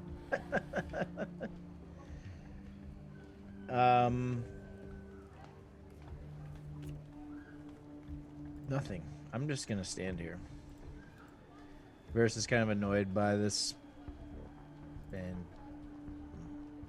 not really interested in playing whatever game they're playing. I want to know what Bree is doing as Delg is like yeeting himself into the sky. I'm just kind of watching everything happen. I think the closest thing I'd be able to try to do, I'd like to see if I can use my eye for detail. To make a perception check to see if I can spot them. Maybe it's very specific to say spot a hidden creature, so it's very singular. So Sure. maybe if I can just see one, uncover one, maybe. Yeah, sure. Hopefully. Which I believe is feel an like it- investigation check because you're looking for something in particular. No, so this one use a bonus action to make a perception check to spot a hidden creature or object, or to make an investigation check to uncover or decipher clues. So it says perception to check Sure. to spot a hidden creature or object. Go for it. Please roll perception. 19. Hey, that's enough. You know, you don't see any of the creatures that are up there, but you do see like some of the kind of gravel and things coming down from where one of them might be. So you have a general sense that there's one right here. Is that pinging through, or am I on the wrong layer? Pinging through. It is pinging through. I lost sound on my headphones for a second, so that's Sure. great. So you get the sense, like, you don't see it, but you do see rubble coming off the roof, like cascading down. So you can get a hunch that there's there. Also, the 19 is enough for you to realize that as you guys are focusing on the roof and cascades going up, and Delg is yeeting himself up into the sky, and Varys is pouting, and Hope is scared, and I don't know what Fenrir is doing, but the 19 is enough to realize that Kylie is gone, and that's where we're going to take our break. Oh shoot. Okay. Is there I'll a mention that in a map second. on Roll20 right now? There is, yeah. I'm not seeing it. Do you have to zoom out, maybe? Yeah, it's only part of it is Oh the my god, lighting. what happened to me? Where'd I go? around It's just completely black for me. I can see the ping. Try refreshing. I just did. Mm-mm. It's black for you because you don't have night vision. Oh shit. Wait. I have dark vision. He's got to give it to you. He's got to put it in for you. Of 60 feet. Do you? Oh, fuck. He's an man. elf. Yeah, you're right. I don't have dark vision. Wonder why I you should You're be not able an to elf. see this. Oh, I see Yeah. why. I see As why. a football. You should be able to see now. Ah, yes. I still have your old token from before I switched over to dynamic lighting. Anyway, guys, stand up, get a break, go get yourself a snack, a drink, stretch. We'll be back shortly with Act 2. Listen, to be clear.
Hello all.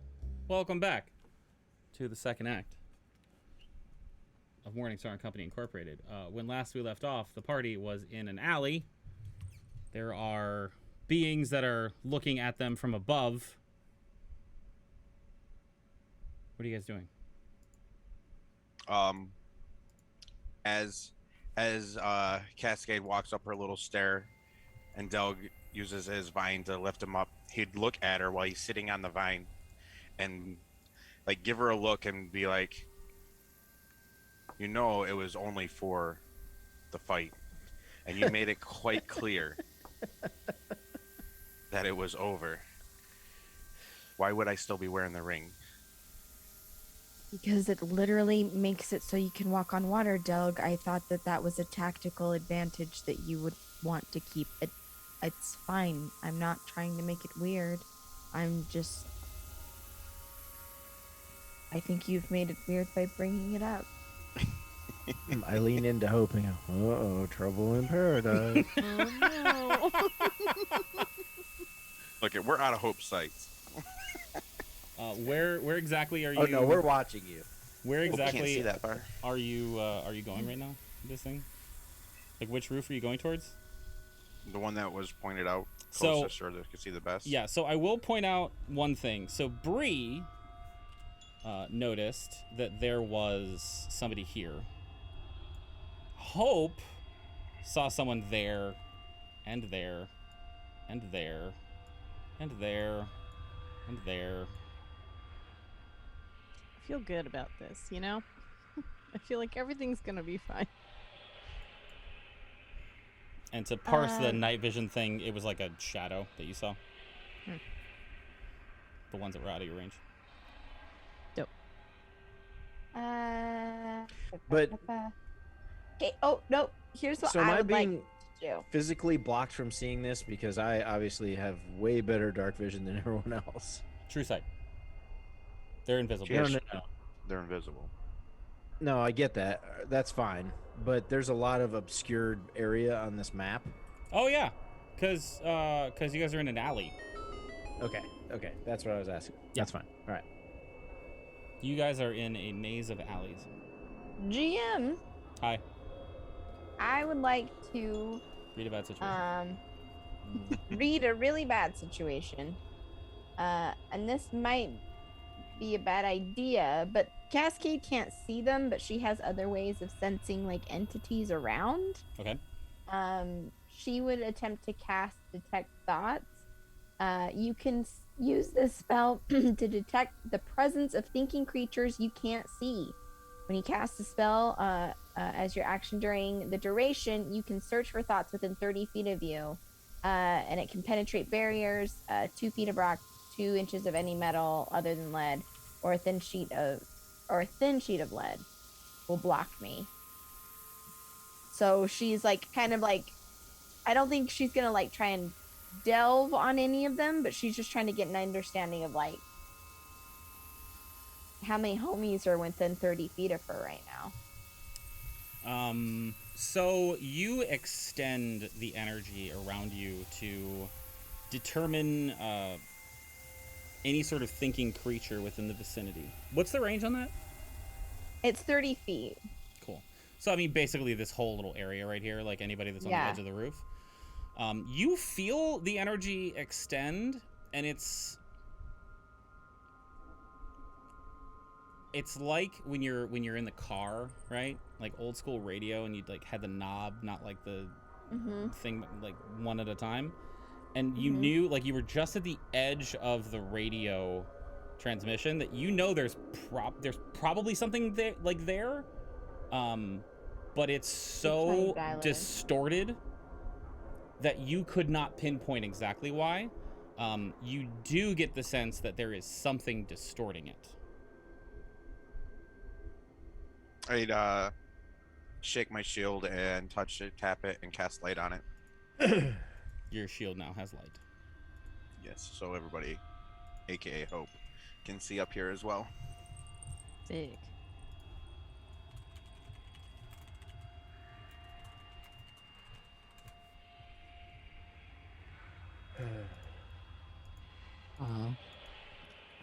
suggested that we ask our guide for some additional assistance, but it appears that we are left without her.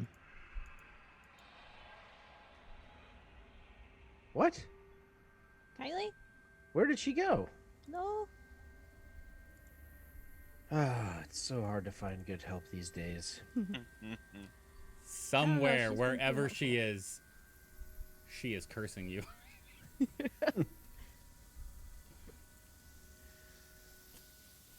That's typical. So are you just going to follow us, or is there something we could help you all with?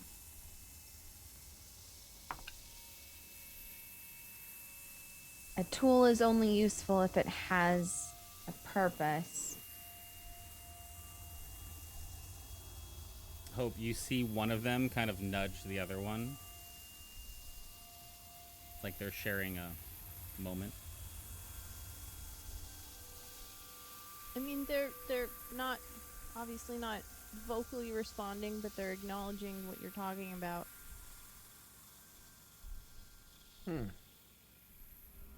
It's unfortunate they couldn't bring their manners with them today. I mean, maybe they're just curious. I mean, we must have been relatively unknown to them, with the exception of one, until the little battle arena. I would call down to Hope and ask her if there's one nearby. Like, we came up. Did it move? Is it still like right here? Where are you on the map, Del? Can you point it out? I went over to where the closest one was at. So I mean, So, like over here. Or over yeah, I here? mean wherever the closest one was at that I could have probably reached. This one or this one, either one. So I just wonder if they're still there. Are you up at the roof level, wherever you are? I should be, yeah. Hope, it's like literally right in front of Doug. It's crouching down and they're almost face to face. Yeah, they could probably like breathe on you. They're so close. I'd reach out to see if I can touch it. Creepy. It backs away from Doug's reach. They're moving out of the way. Obviously, they can see you, so they know to move. I would give this to you. It would just require a bit of time to actually use.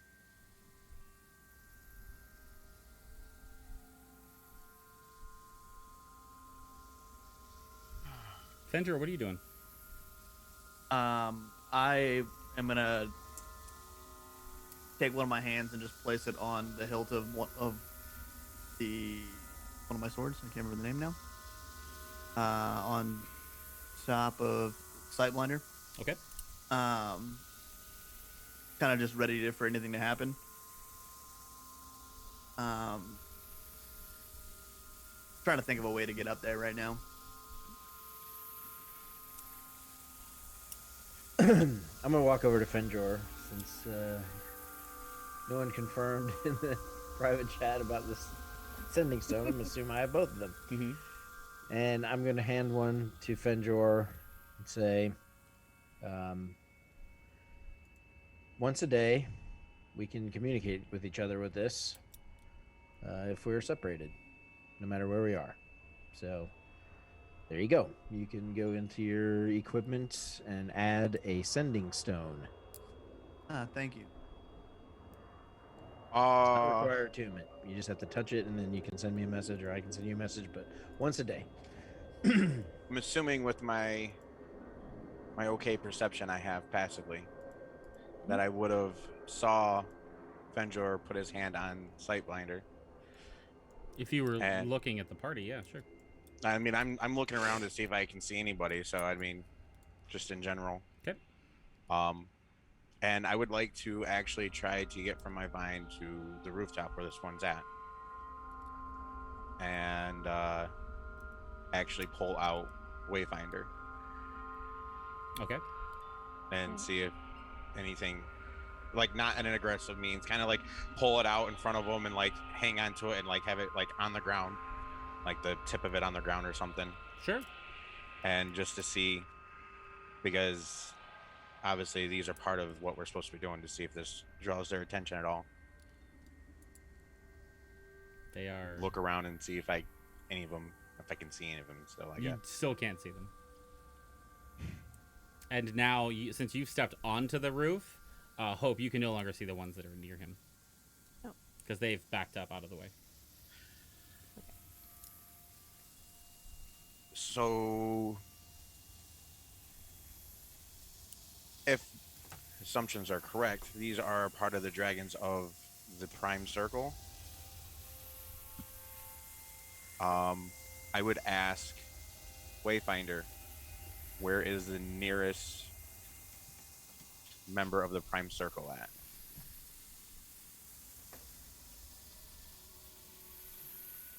One way to get confirmation. Definitely.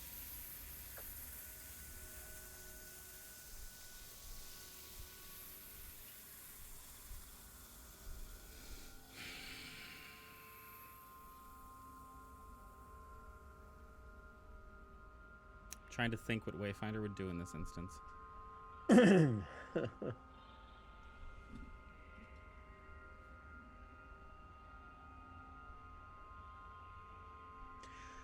Yeah. Oh, go ahead. No, go ahead. No.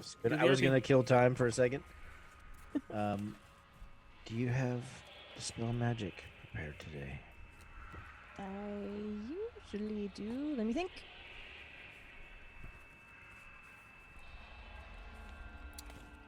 Yeah, I do. Wayfinder was points just- at Fendra. Fenjor?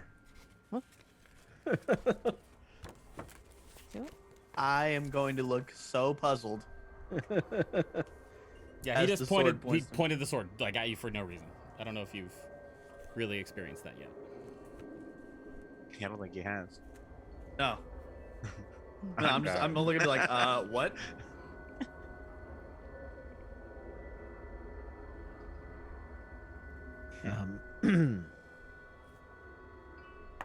No one's gonna explain this to me.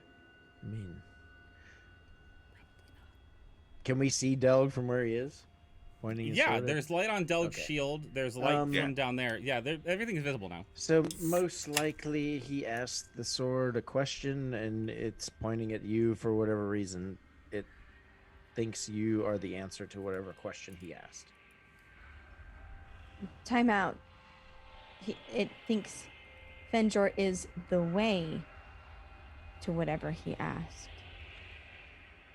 Well, that's fine. I just said he was the answer to the question he asked. But yeah, that's fine.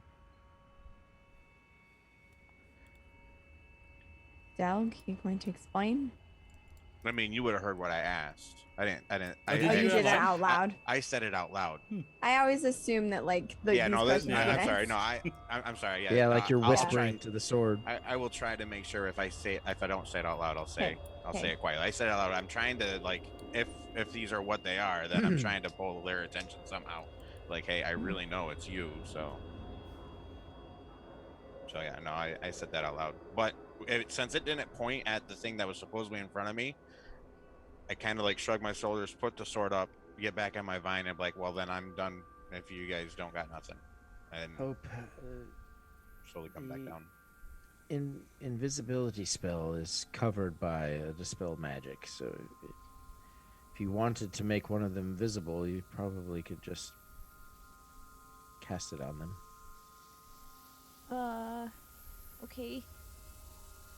Feels a little rude, but they are following us. I will look towards the nearest one, probably someone over on this side, and just say sorry and try and cast dispel magic on them. Sorry.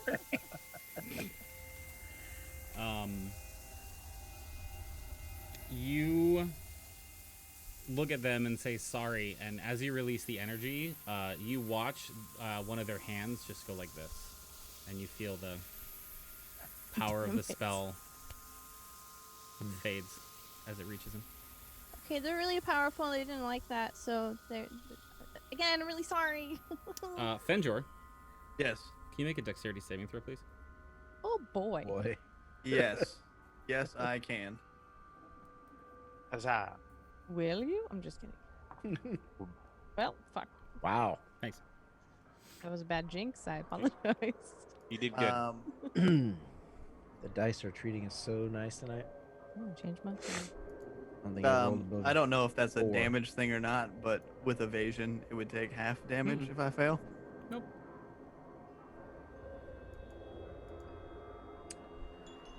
Huh. Before I actually go down, I'd look over at Cascade. Unless you have any ideas, we probably should just leave.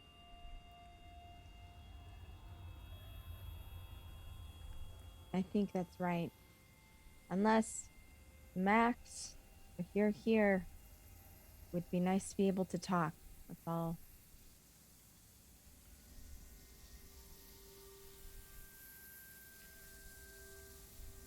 Right. I asked Hope if there was any reaction to that. Was there? There was not. Right. Well, it's been lovely talking with you.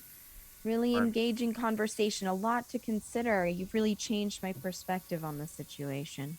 And Cascade will kind of lower back down to the ground and shrug at everyone else. In order, Mistral is the first to notice, followed by Varys, followed by Delg as he turns around to come down. Pretty much instantly, as soon as you turn around, Delg, you pick it up. Fender's gone. What?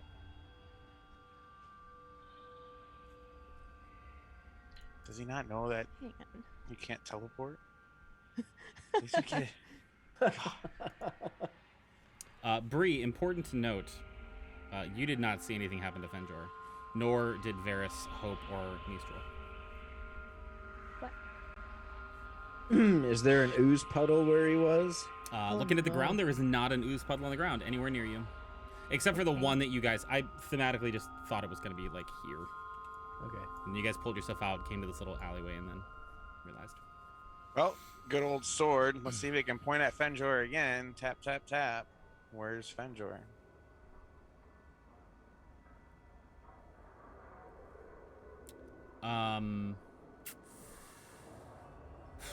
What's your intelligence, Delg? Really low.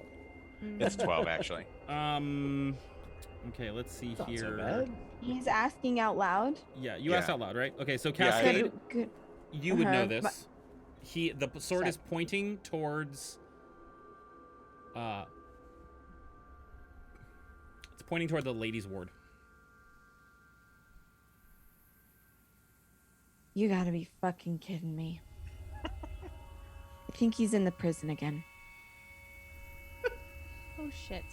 What? Why? I don't know. It's pointing in the direction of the ladies' ward. Aw. Why Let's else go. would he be there? Unless he's an Yeah. esteemed guest of someone allowing teleportation magic within a city that doesn't allow teleportation magic. Well, last time they sent guards to take us. Yeah, just but that was for teleported. teleporting in. No. Like we were eating, and they brought guards because we were Right, but charged with things. We were told that teleportation magic just wouldn't work. Right.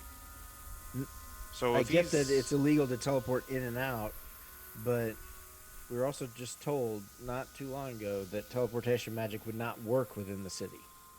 Hang Right. on. Except I am curious. It won't work, and a lot of things are not supposed to work. But if someone who maybe built it could do it, Can I just want to try and cast sending and see if I can talk to Fenjor. Hey, buddy. There you go. I need you to ping sending in the chat for me. Oh, sure. Oh, no. it reaches all planes. We're good. Yeah, it does. Yeah. I think it's a now 5% I'm failure. even more concerned because that could mean many things, including he's not on this plane anymore. And maybe it's actually pointing to a portal. If you set me out of the party again, I'd be so mad. He just got here. Yeah, we didn't like you anyway. I mean, I am the sads. we already have a rogue. You're not needed. What? We have a very good mechanical rogue, but we need a cool elven rogue too. Yahtzee. So please and thank you. If everyone would do me the favor of taking their headsets off except for Fenjor. Okay. I hate you. I'm gonna start out with that one. No, you don't. All right, what do you got for me? So you find yourself in a forest. 1 second, you are sitting there in an alley in the streets of Sigil. And then you feel a hand on your shoulder, and instantly, you're standing on an opening, like a clearing in the woods. Okay. And in front of you is a pool of clear water. And you can see that there are kind of like the ripples of occasional breeze coming across the water, like just that like really low kind of ripple that you can see, like you can physically like watch the wave of air go across the water. Okay. And in the distance across from that is a very gentle, slightly roaring waterfall that spills up from a cliff above. And you can see like this billowing cloud of mist at the base of it. And you take a glance around, and you're like, the forest you're in almost has this like shine to it. Like when the light does strike something, it seems like it glistens like it's hitting a diamond almost. Do I know about this waterfall at all? How much have I you don't- talked to Delg and Hope about their past? I heard them talk about a waterfall during the tour of the city. Sure. That is the first time I heard waterfall. I mean, it's a coincidence, but Okay. Not much. sure. As you're kind of looking around and trying to figure out what the fuck just happened to you, one of the times you glance back towards the pool, there is a woman standing there. She's rather tall, long, straight brunette hair that comes down well past her shoulders, maybe to like mid-upper back. Okay. She's wearing a white gown that is about maybe 6 inches to a foot too long, so it's like pulled around her. And as you feel this very gentle breeze come in, first of all, it strikes you that the breeze is the exact perfect temperature. It's like not too hot, not too cold. If you were gonna pick a temperature for you to just be calm and relaxed, this would be the temperature you'd go for. 70 degrees. It's 70 degrees. And as the breeze passes this woman, it kind of takes her hair and makes it flow in the wind and ruffles her dress a little bit. And you see that the dress itself has like this almost like metallic green hue to it as it moves.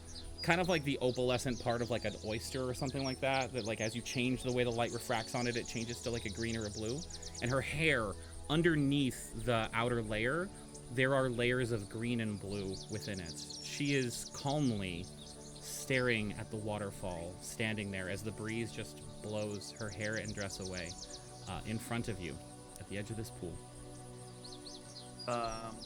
Just gonna call out and say hello. She turns to you, nods, and looks back at the pool. Would I be able to tell what plane I'm on? I don't know what spell, skill, or ability you might have to do that. Oh, I just figured with the. Okay, no, I guess I mixed up with what you put in my notes. Yep. Just gonna politely, excuse me, do you know where we are? Her voice seems hesitant and almost shy when she speaks. But at the same time, there is no question to what she's saying. Like, the words that she's speaking are spoken as fact.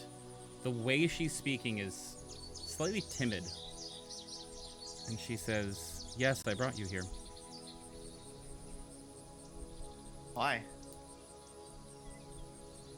I'm sorry to take you from your friends. We are forbidden to enter the City of Doors.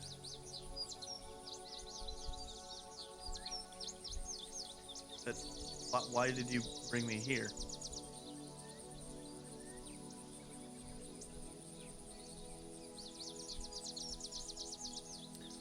Delg cares for you deeply. He cares for all of you, though he doesn't often show it.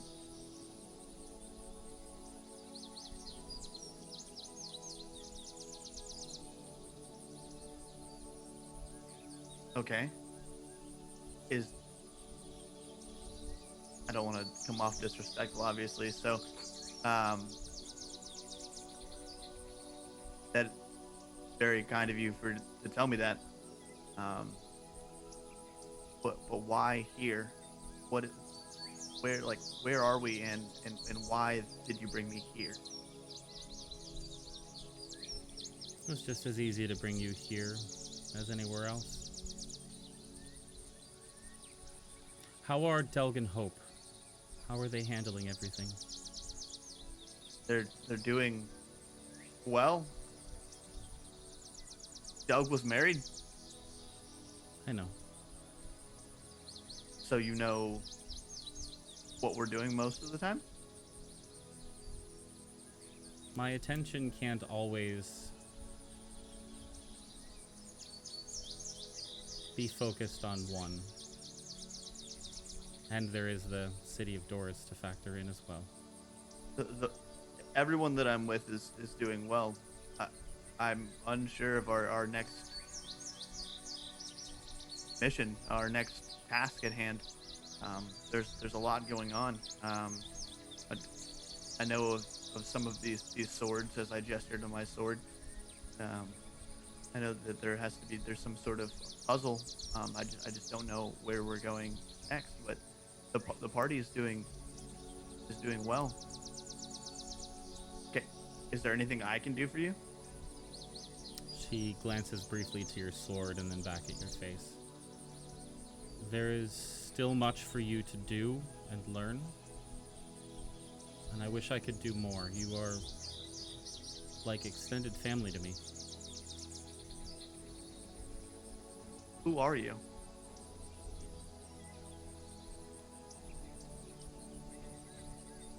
Fenjor, you're an intelligent person.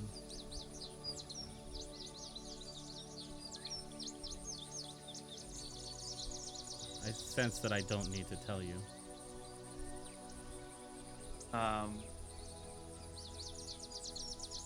If I had to guess, obviously not to her, I would guess that it was they have the same deity, correct? Mm-hmm. So I would guess that it was their deity, because she's asking about them.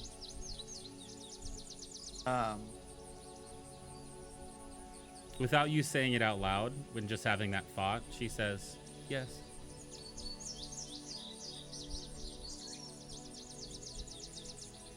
Do you need for me to tell them something? Do you need me to do something for them? I'm still confused as to why you brought me away from my friends.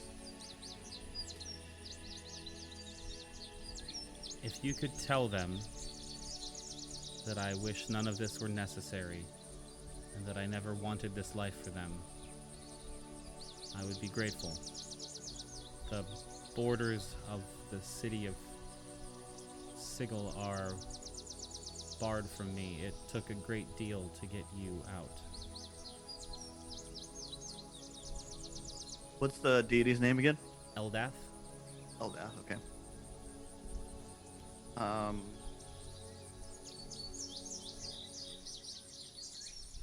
Is there a something to do here? Did you bring me away from my friends to give me a task to?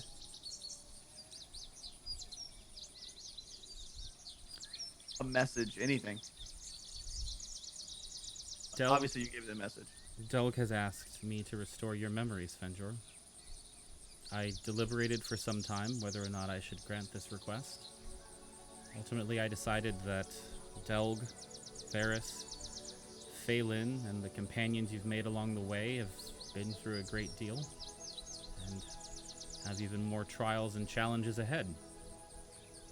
Your memories were given as a sacrifice for your friends, and that should be rewarded and not punished. Do you want me to restore your memories, Fenjor? Please.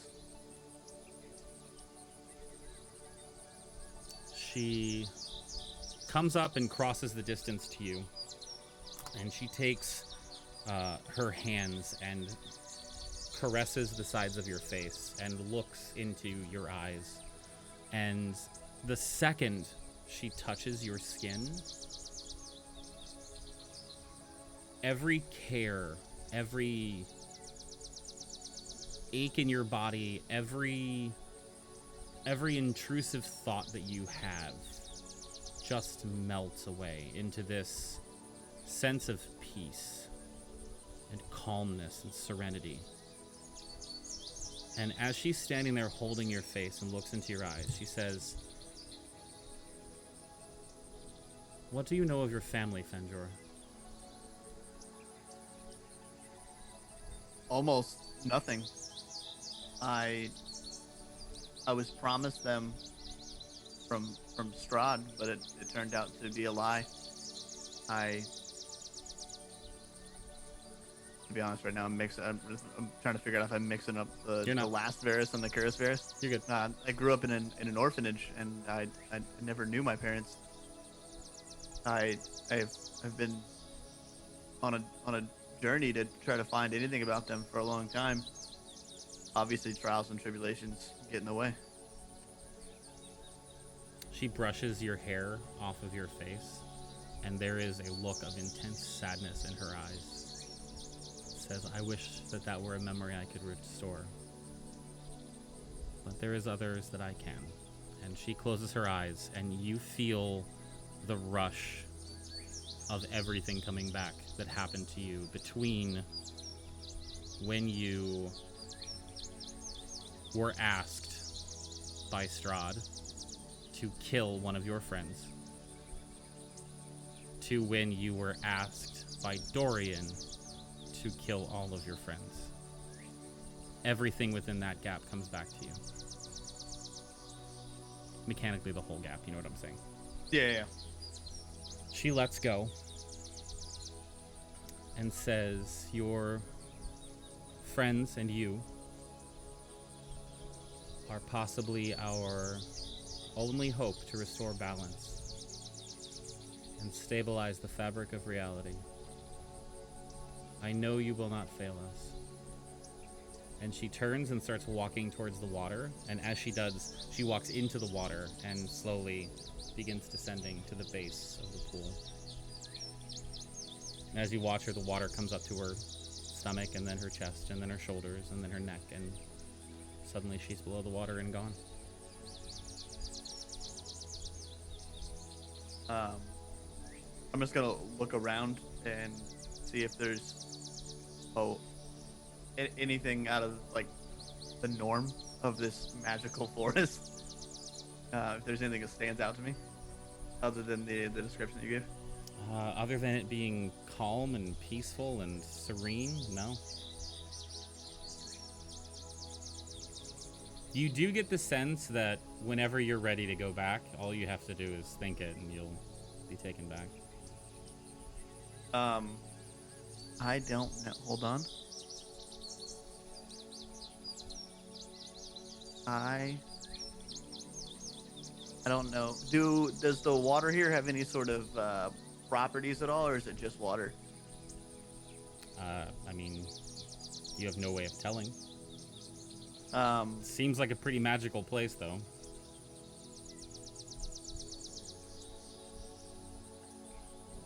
I'm going to take my water skin and fill it up with the water. Okay. And then ask to go back. Or just think about going back. Do me a favor. Yep. Please mark down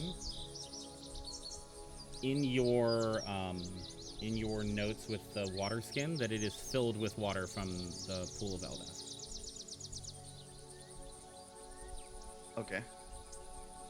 Or just make a note to yourself. And you said you're thinking about going back?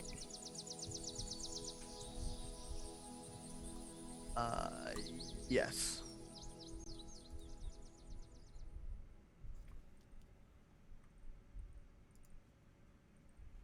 You are not back yet. So Fendra is gone.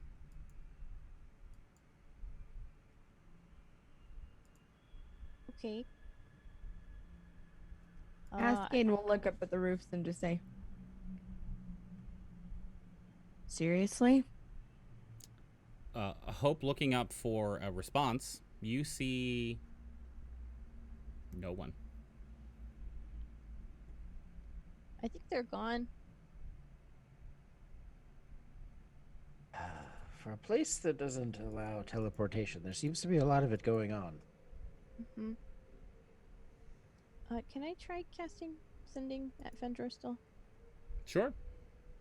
Okay. Let's see. Hey, buddy, where'd you go? You were here, and now you're not. Are you okay? Do you need help? Okay, cool. This happens after your last moment. Okay. I'm guessing I get the same 25 or so words. Mm-hmm. At the waterfall of Eldath, I'm safe. She has a message.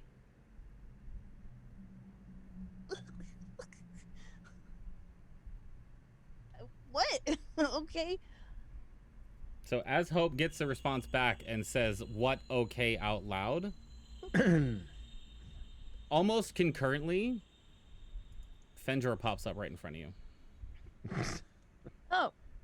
Hey. Quick trip, huh? You're going to jail.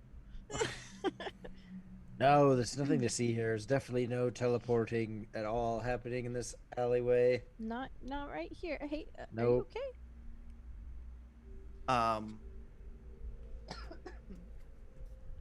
I would like to just gesture to the party to get away from the dark alleyway, and then I want to grab Delg and Hope and just separate them from the party a little bit. Okay. And we're moving. I mean, we have no idea where we're going, but sure. We'll... With my Let's background just as go the urchin, home. would I, and knowing the entire tour, would I know where I was going at this point? I mean, yes. I mean, you know how to get yourself back out of the hive, yeah? All right, we're getting out of the hive. Yeah, that'd be cool. Everyone mind your step All right. of the pools. Yeah. So as we're leading out, I pulled them up in front of me, with me, and say that Eldath spoke to me. She said for me to tell both of you she wishes that it didn't have to be this way. She wishes you guys didn't have to go through the troubles that we're in right now. She did say that we're going to be successful in our journey, though. journey's that? She didn't say. Why'd she talk to you? She said that she cared for me. I mean, she cares for everyone, so I believe that. Right, but I just don't understand. But how? That's I guess that's the bigger question. Delg, do you remember when you tried to restore my memory? Yeah, nothing happened. It finally happened. But She- how? She touched my face. And when she did, she returned the entire gap of from when I had my memory wiped until now. So I have everything now. But the gods can't be here. She said it was a trial to get to me. I don't know how she did it either. Was she pretty? Gorgeous. Yeah, that tracks. I did bring something back. I don't know if it has any sort of value to both of you, but knowing that that is your deity, as I gesture to my water skin. This is Oh. the water from her waterfall. Okay, be very, very careful with that. Like, make sure you're holding on to that as tightly as you can. Don't drop it, please. Not like you would, but just it's sacred. So don't drink it. No, I mean, I brought some with me to Barovia, and it was a very last-ditch effort to not have to drink it. It's the whole thing. But, yeah, don't. Just don't. Unless you absolutely need to, but don't. Okay, we'll go over this later then. Okay, cool. Wow. That's amazing. Huh. Del, you don't look really happy with this. It doesn't make sense.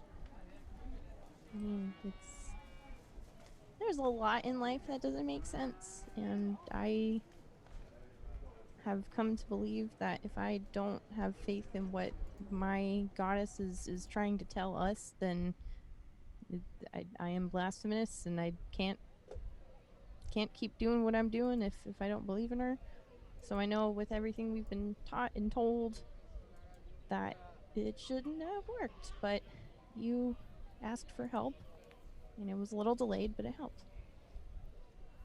Yeah, but there are beings way more powerful in play, and we just came from Barovia, Mm-hmm. and you know just as well as I do that we can be manipulated because of our faith. And what Yeah. has happened is just I'm excited on the inside, I understand. skeptical on the outside. Hearing that, can I insight check what Fenjor has just said to figure out if it's Sure. truthful? Sure. Okay.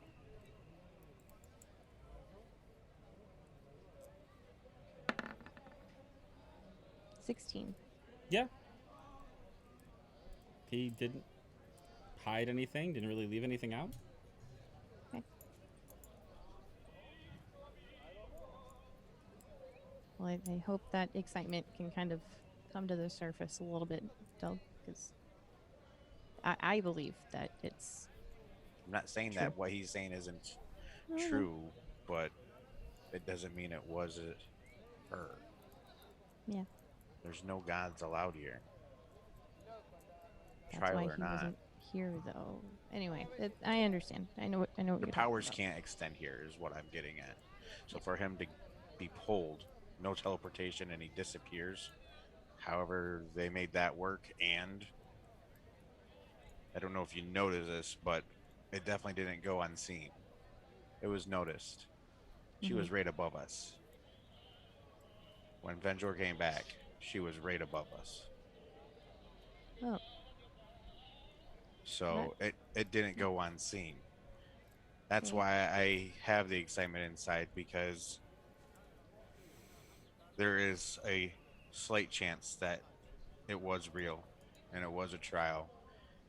As Doug will look around, I don't see guards coming quite yet. No guards. So I will have the hope, but I'm still gonna hold it in for a little bit. You know, I appreciate your skepticism and realness in this. It helps. But with that being said, we need to get back, and I think you have a lot of talking to do, Benjor.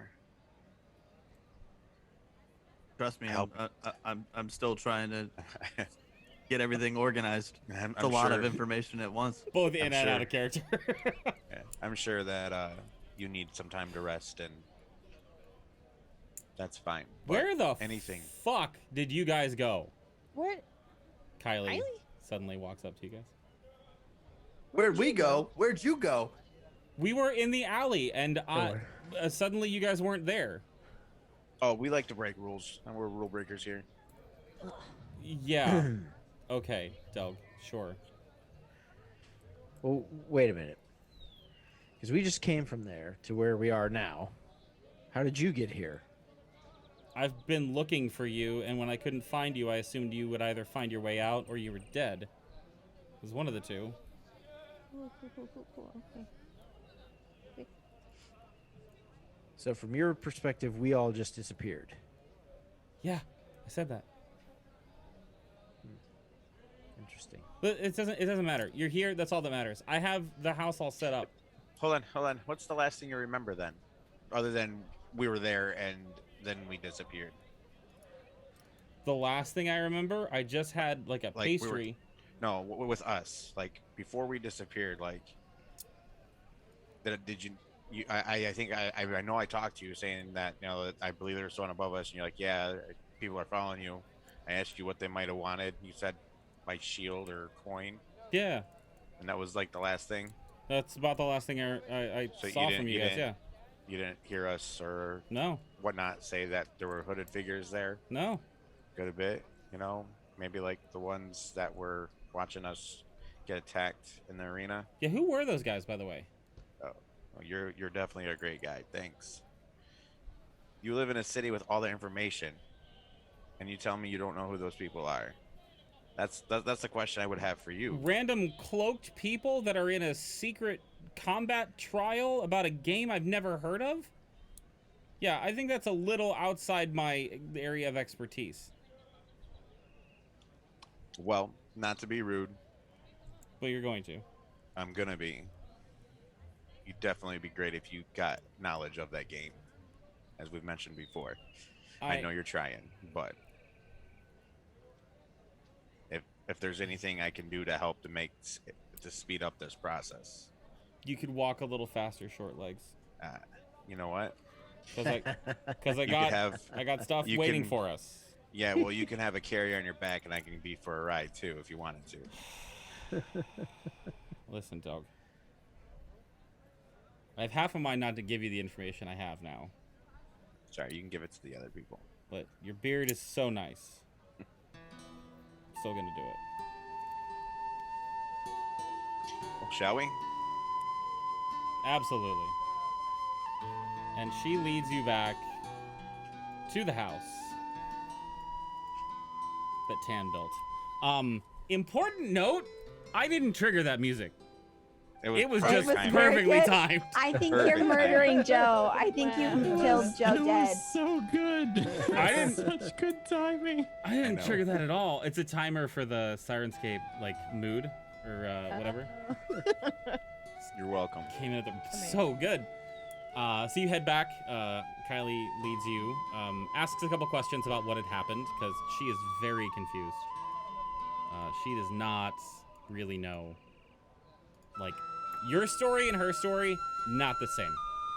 There is definitely some sort of gap there that she can't explain, but you get the sense that it's not the first time something completely abnormal has happened like that. And Delg, would you have mentioned to Kylie that the Lady of Pain was above you? I don't think I would have said it because I already said it out loud once, and I don't feel like Doug would be redundant. Okay.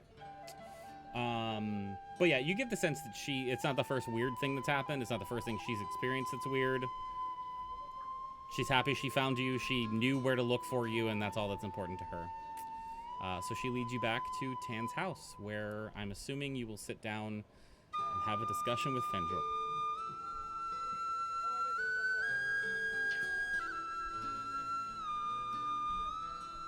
If not a discussion, then we'll have to get Cascade's abilities just to pull it out of his head anyways. Oh, that's so mean. He's right there. We can talk. He's right there. He's By the way, during the discussion, Yes. Delg, do you want me to preemptive my insight check on him for the whole conversation? I'm assuming you won't believe him. I have a passive I will be very insight of questioning of 19, it all. So I'm just gonna chill with that. Because it came from supposedly my god that shouldn't have any power in this area, and we just disappeared out of nothingness. So Sure. I mean, out of character, I believe that he's gonna read it verbatim off the stuff that he got. But Is it- in character? Is it possible that Trust your me, god Just got no, I'm permission not to reading do all what she this. did? is it possible what? For Doug, the skepticism, I get it, but is it possible that your god got permission to do what she did? Hence, well, I guess. Yeah, we got. I'm both just sides. saying, is it possible? But it's not impossible. That's why I'm just. So it's possible. I don't know what's possible. If you're having this conversation You out seem loud. you seem to know what's possible. Well, But- it's supposed to be impossible to teleport, but what just happened to us? What happened to him? So Cascade's the gonna impossible. move. Cascade's gonna move over to the softest chair she can find and just wordlessly curl up into it, and kind of put her book out on the side table, summon a quill and hand it to a mage hand that will hover over the book as she rubs her temples and just say, "Can we just have Fenjor explain and maybe we can go from there?" That's a good idea. I mean, I'm just answering the question. As long and as giving him we're all time. going to keep an open mind. Yes. Never said I wasn't going to keep an open mind. You can make your roll though. If it's lower than your passive, I'm gonna take the roll though. It's lower. No, it's Pretty not. sure. Your passive. Oh my Your passive God. insight to 18. I forgot. I rolled a 13, but I forgot I have pluses. Yeah. It was a Yeah. 22. Cool. That +9. Ventura. I'm just gonna lie the whole time now. I'll know it though. Then I'm like, I told you so, Barris. Not if his deception check is higher than a 22. He's a rogue.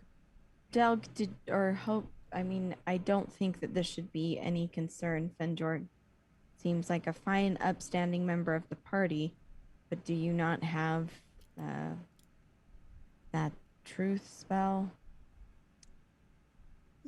I don't think I have that ready for today.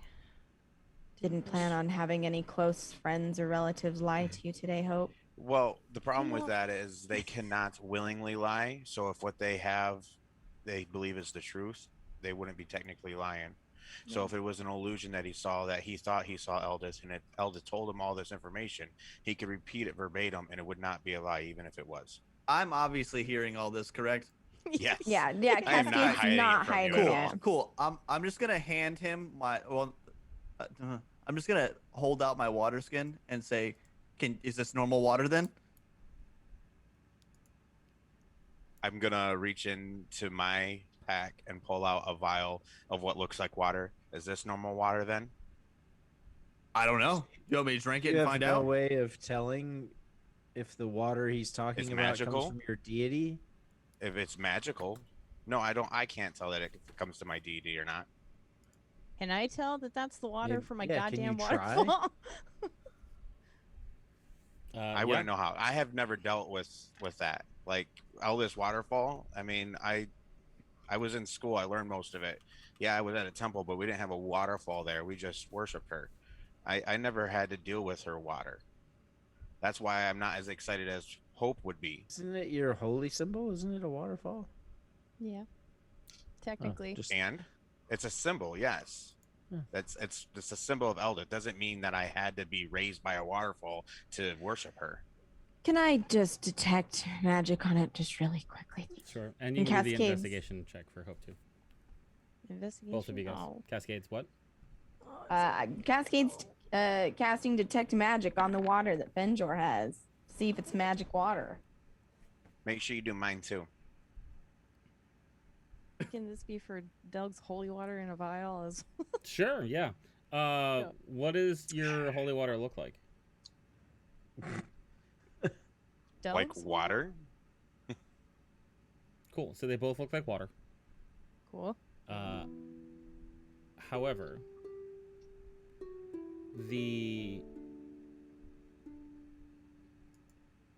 It's music again. Is it listening to us? I'm freaked out. Sarah's game is not the shit. Okay. It's the AI conversation we talked about. It's the It best. is. I think it's Yeah. amazing. I love it. So, the water from Fenjor's water skin has, like, they both seem clear and pure. They both seem like, you know, like water that gets shaken up a little bit that you just like gotten from a stream might get a tiny bit cloudy or something like that. Or you might have not like really been paying attention when you filled it up, and so it got a little bit of junk in there, whatever. This looks crystal clear, both of them. The one from Fenjor's water skin, however, as you look at it, it's occasionally, when the candlelight flickers, you can see that it's almost like there are diamonds in the water that are catching the light and giving it a little bit more of a radiant quality. Cascade, this water is fucking glowing. So, just so I can get filled in, I'm assuming I would have known this, but I honestly don't know the properties or the relevance of the water from the waterfall. But I'm assuming that Delg would know about it. I feel like we would have had a conversation about it. Well, even if not, I mean, like as Varys pointed out, I do worship her. I did study for many of years. Doesn't mean I've ever dealt with it. I just for player's sake, I don't know the significance of the water. You said you had some in Barovia. So, I mean, if you can fill me in, that'd be great. If you want me to roll, I'll roll too, I guess. For what? To knowing like the special powers or the qualities of the water from Eldith, from the I mean, waterfall. I'd say that if Hope would point this stuff out, you could easily surmise that, like, there are no. I would say, okay, let me put it this way: it's not that this water is specifically from Eldeth. It's that this is like holy water plus plus. Right. That's what I'm saying though. Is like it is of like, a divine nature. Right, but is it more than just holy water? Like, if it drank, would it cure diseases? Would it bring someone back to life? That's what I was wondering. Like, Is there any mechanical advantage? yeah, and like I said, as someone who I'm 150 years old, and I would say for 100 years I studied Eldith. I'm sure I would have read about it. That's why I said I could do a roll for you. But like, do I know anything about it? Like, how many electrolytes are in this holy plus plus water? That's what we're trying to know. Yeah. How much is it thirst plus does or it is quench? plus? Does it require bath bombs if I take a bath in it? What's the pH level? Yeah. How Please. dry is my skin gonna be? So, go ahead and make a history check to see if you've learned about it before. Okay. I will say I don't think a religion check would make the most sense because of the information that I'm going to give you. All right, I got a 12. Okay. You, like, there's stories about holy water. There's stories about pools of Eldath. There's stories about holy land or, like, sacred sites, right? Yeah. I don't think you've seen tales of anyone who has said, I have drank the water specifically from Eldath's pool. That you didn't Right. just say, that's bullshit. There's no way. Like, so this. side question, does Delg think that Hope's been bullshitting about this? Well, no. Well, So that's- I'm not saying about, like, a pool of No, I Eldath. I'm know. talking about the pool of Eldath. Right. Got it. So this isn't the waterfall Hope's from. This is like the waterfall. Yes. Okay. Well, all right. Yeah. I mean, sure, there's, like, the water from a waterfall like Hope's is definitely going to be a little bit I mean, more I guess holy and Delg- pure than yours. I just the excitement that and the ecstaticness of Hope when she found out that it was water from hers. That's what brought the curiosity. Yeah. I'd say that it's similar, at least, to Okay. Hope's waterfall. Like, but it's definitely, like, you can tell it's not just the water from your waterfall. Like, there's something special about it, above and beyond what you would think. Okay. So after they have obviously been just doubting me this entire time, and I see them examine the water, do you believe me now? I just look at Fenjor and just kind of nod slightly, still listen, just waiting for him to see if he has anything that might help us, I guess. So I'm guessing you guys want to know what I remember. I mean, if Actually, it's- Fenjor, on second thought, I was thinking I would much rather take a nap, not know at all, because that's not interesting to our situation in the slightest. All right, cool. I mean, if it's not too much, you've been. She's still working on the sarcasm. She hasn't quite got it yet. We're Oh, working okay. on it. Yeah, we're working on it. So obviously it's very fuzzy. It's all coming back so quickly. I remember going through a portal with Mist and Renault. Renault. Renault. Okay. I remember going through a portal, and I believe we were at Mist's home. While I was there, they obviously wanted to keep me safe from the circumstances that they brought me out of in the first place. They would go in and out of this house, but I had to stay there by myself, all cooped up. Every once in a while, I'd ask them what they were doing. They wouldn't speak a word of what they were doing.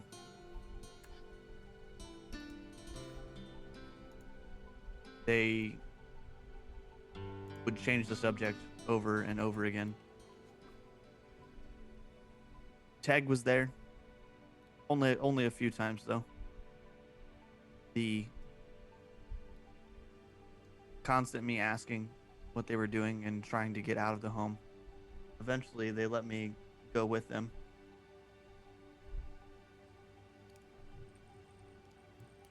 But other than that, I'm still kind of fuzzy.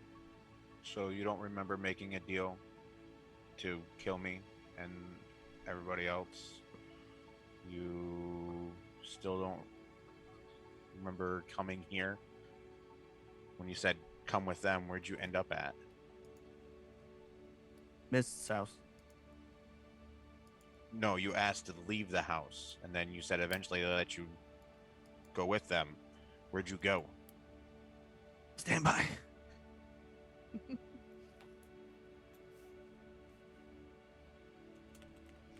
There's a lot of notes here. Calm down.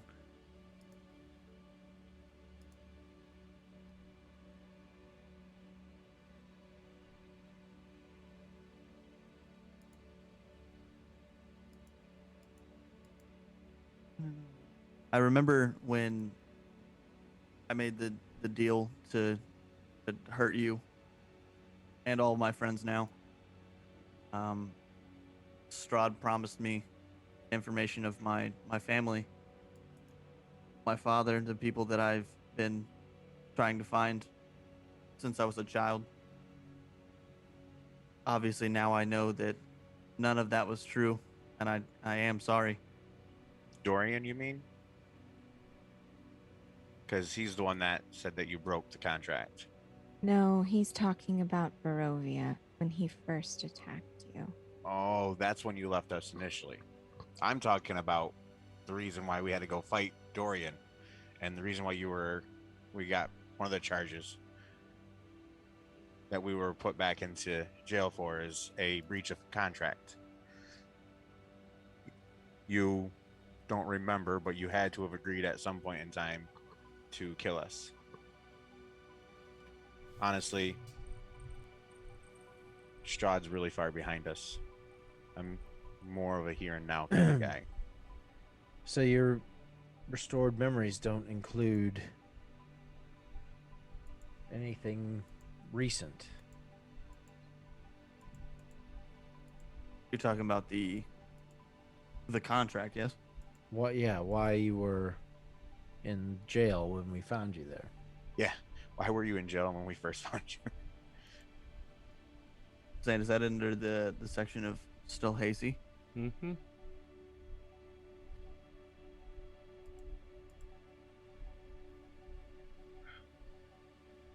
The only way for me to get out of my capture was to harm you guys. I never thought I would actually have to do it, but obviously I had to agree to leave. It was never my plan to actually harm you. I figured with my skills and as well as the party obviously endangering you guys, that we could figure it out. You're talking about Barovia still? No, that would be the contract. Okay. So how did you come to be in contact with him? The gap between being with Mist and Renault to contract with Dorian, how does that come about?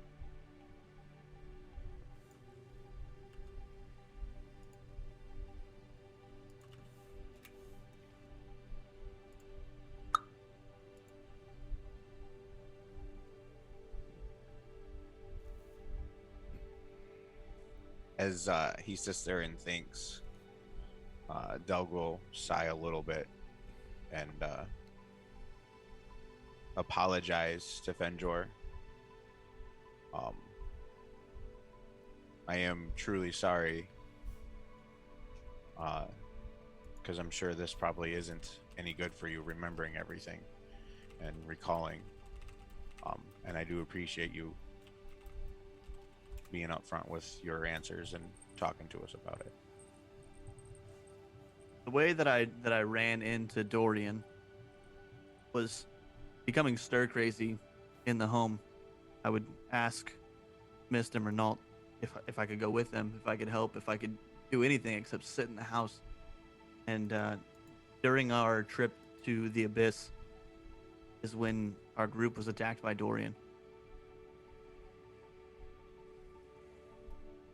He ended up casting some spell, and it's very hazy still, and I was taken from the party. So you probably were at the egg at some point. If everybody got captured, maybe. What was the name of the egg? Aldenox egg. It does sound familiar. Because that's where we found Miss and Renault. That would explain why its name was on the list. Yep.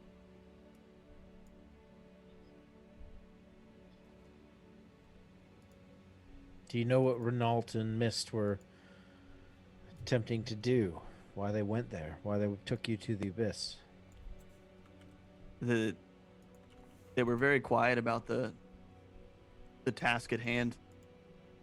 I knew that they didn't necessarily trust Morningstar's intentions anymore. But I was unsure the master plan behind our mission.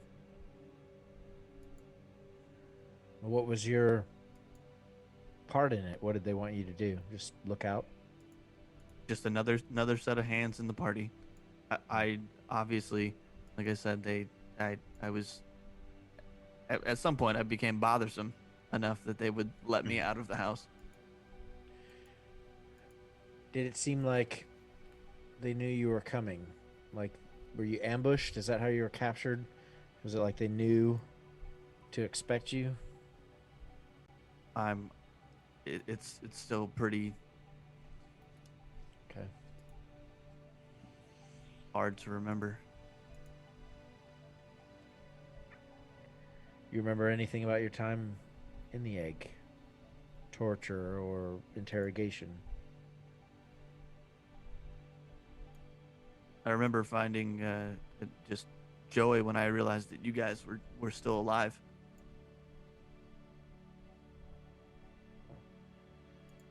How did that come up?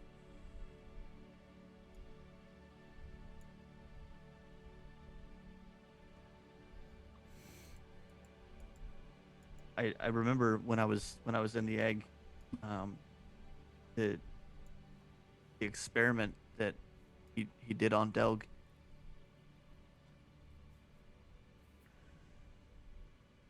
What? Do you know what they did to you, Delg?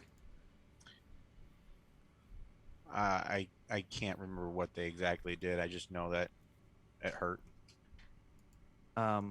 With a 19 passive insight, is he telling the truth? I believe he is, yeah.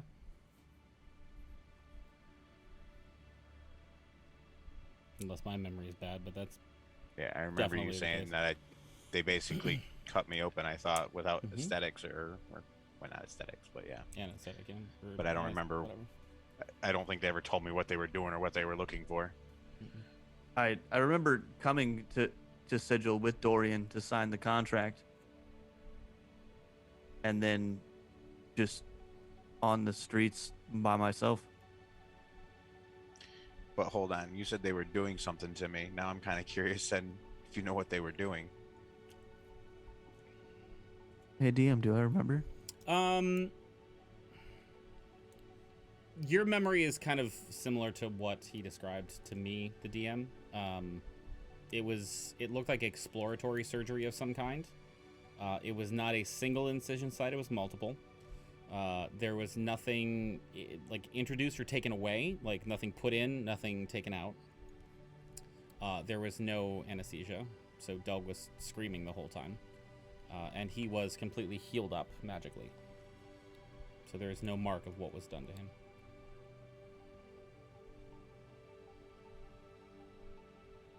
You were watching from an observation deck above the operating room. Obviously, I'd relay that to you. Well, it doesn't make any sense why he would ask you to kill me when they had me right there if they wanted me dead. But I guess I was captured by Morningstar, not Dorian. Also, it may have been a different pain coming from a friend.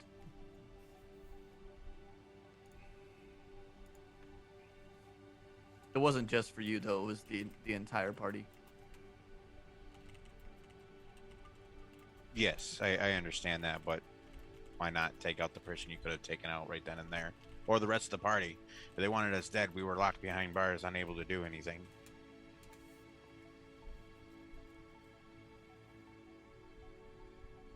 It's possible, Delg, that wasn't an option. It's clear that Dorian and Angelo are somewhat at odds. Had Dorian wanted you dead in that moment, it could have been risking his larger scheme to act upon it. Right. He could have just simply been safe because Angelo Morningstar was present. Perhaps we should be grateful for that. I don't know. I know that Morningstar has camps on many planes, and I don't know why. I know that Mist and Renault were also trying to figure out his role in the game. I'm probably more hazy than you guys on the details of this game. Kylie speaks up. You said there we're looking at the different planes where Morningstar has headquarters, places, outposts, Bases? Do you remember where? It's kind of important. I'm guessing that's this list here. Yeah. All right. I'm just gonna, before I butcher all those, I'm just gonna put them in the chat. Is that cool? Yeah, it's fine. I can read them for you if you want me to. It'll be easier for them to put in notes too. Yeah. So, Fenrir goes off to list a number of outposts that Morningstar has that were known by Renault and Mist. Perhaps the two of them could have told you this if they weren't lying unconscious in a stasis chamber in New York City. There are two in Faerun. One is in Waterdeep, one's in Arabelle. There are two in Eurelia, one in Turin, one in a city called Greatspire. There are two that Renault and Mist know of in Terra, New York City, and Paris. I get it now. There are two in Beator, the plane of the Nine Hells. One in Avernus, one in Nessus. Kylie visibly winces when Nessus is mentioned. He says there's one in the Grey Wastes, which some call Hades, in Pluton. He says there are two in the Abyss. There's one at the 487th layer, known as the Lair of the Beast and the Mansion of the Rake. And there is a second at the 570th layer of the Abyss, known as Shendelavri. I need... Who in the Abyss, when y'all were at that fortress where the fight had taken place, who all looked at the documents? I'm pretty sure it In was the tent. The No, in the broken-down broken down fort. fortress. Like Time the out. first place that before we stayed. before we got captured. Yeah. Yeah. The one with the sisters and stuff. yeah. Yeah, yeah. 'Cause I It's, look at I've 'em got as- it in my notes. Yeah. So all of you that looked at that, you recognize that name, specifically in connection with Malconthet. The The 570th deliver. layer. 570th layer, yes. And I would also say that Fenjor, as you mentioned that particular part, that's definitely when it comes to you, that was the specific layer that Mist and Renault were trying to reach when you were captured. Okay.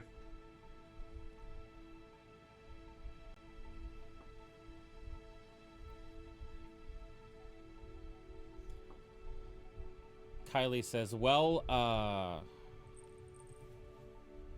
fuck. That's a lot to process. And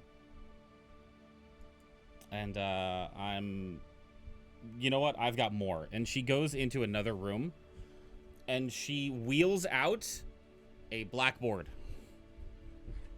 in front of the table. Yeah. And you see her take out from like a little pouch, like a couple pieces of chalk. And for the first time in a while, you actually haven't seen him in a while, but Dib comes around, the little creature that kind of hides in her hair and like has its tail wrapped around hers often, takes the chalk and gets into position like at the board and is kind of like hanging there ready to write stuff down. And she says, so, look, there's a lot that's going on. There are swords, There are dragons. There's Angelo 1 and Angelo 2, Revenge of Angelo 1. There's demons and there's fiends and there's a lot. I have some information that I found. I think it would really help us if we could just sit down and figure it all out, what we have, what we know, so that we can make a plan to go forward. I have no desire to leave the city of Sigil, but Tan is very close to me, and he would want me to try to help him. And Tan wanted to help you, which means, unfortunately, I'm at your service. So I guess let's start at the beginning. Who the fuck are the bad guys? And that's where we're going to kind of fade to black and pick up at the beginning of next session. Next week. Nice. Welcome back, Season 3. Welcome back, Weirdness. Woo. Was a gentle return to the weirdness. Mm-hmm. Yep. Looks at 5 pages of notes. Yep. Super. Totally super chill. gentle. Yeah. The Nothing's question happening. is, did Del believe Venture? God. I So think Delk spent all his belief in Eldath, and there's none left over for the rest of us poor bastards. No. Yeah. I will say, but For a man of faith, you have very little. He spent it all. There's none left. He's a learned cleric. Okay. He's the most skeptical faith person I've ever seen. Skeptical Look, of at all least I know interactions who with I his get my deity. power from. Oh shit. let me. Damn. Oof. Do you though? Do I you? do. Because I do. if she showed up and talked to you, would you believe it was her? I'm pretty sure I would.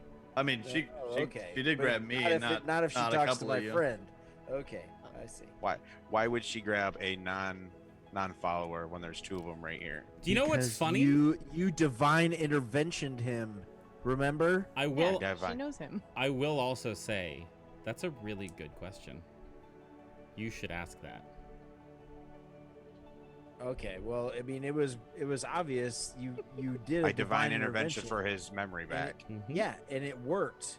and it, like, yeah, I understand it worked, but It was just you didn't like the method of delivery. You're skeptical of it. That was the method.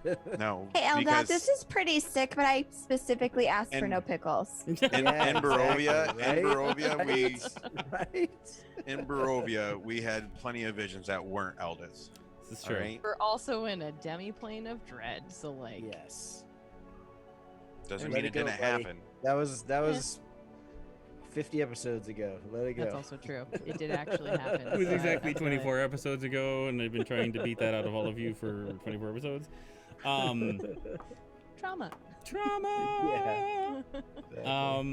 Yeah. So I will tell you, I like what Fenjor kept and what Fenjor said. Okay. So that means my insight check did Bagging work. son of a bitch. So I will tell you this. I will tell you that with your insight check, everything he said was true. Everything. There is. I can only think of one thing that I hid. I know. There is an element of haziness to his memories coming back that is there, that Fenjor is having trouble accessing them, and there's at least 1, maybe 2 or 3 things that, like, it might just be that Fenjor doesn't believe it, or it might be that he's like waiting for the right time or something like that. Like, it's not a nefarious thing, it's not a negative, it's not a like lying thing, it's more a It's not a cascade thing. I Right. don't know if you know this, but I was sus of Cascade for how many episodes? yeah. I mean, the only thing that I hid was something that I don't feel like it needs to be brought up. Your herpes. All right. That's fair. So Delg is really upset though that every time he's divine intervention, the only time it's worked was for Fenjor. He is a little salty about that. Twice. You should ask Twice. that question. You have commune. God. I had, You asked the question. You chose to use it on him. But I chose to use it on a lot of other things. Hey, look, I understand roles. That was and your everything, dice but, roll, man. But I understand that out of character, but in character, he has attempted to reach out several times. And the only time it's ever worked was when it was both for Fenjor, and then all of a sudden, Well, hey, Fenjor gets picked up out of nowhere and gets to see Eldith. I've never seen Eldith face to face. Take that as a sign and cut the guy a fucking break. Maybe I should take it as a sign and drop Eldith and find someone else who likes me. Wow. Maybe I should take it as a sign that someone should start picking up Eldith. As much as she saved his ass, we should have a new worshiper.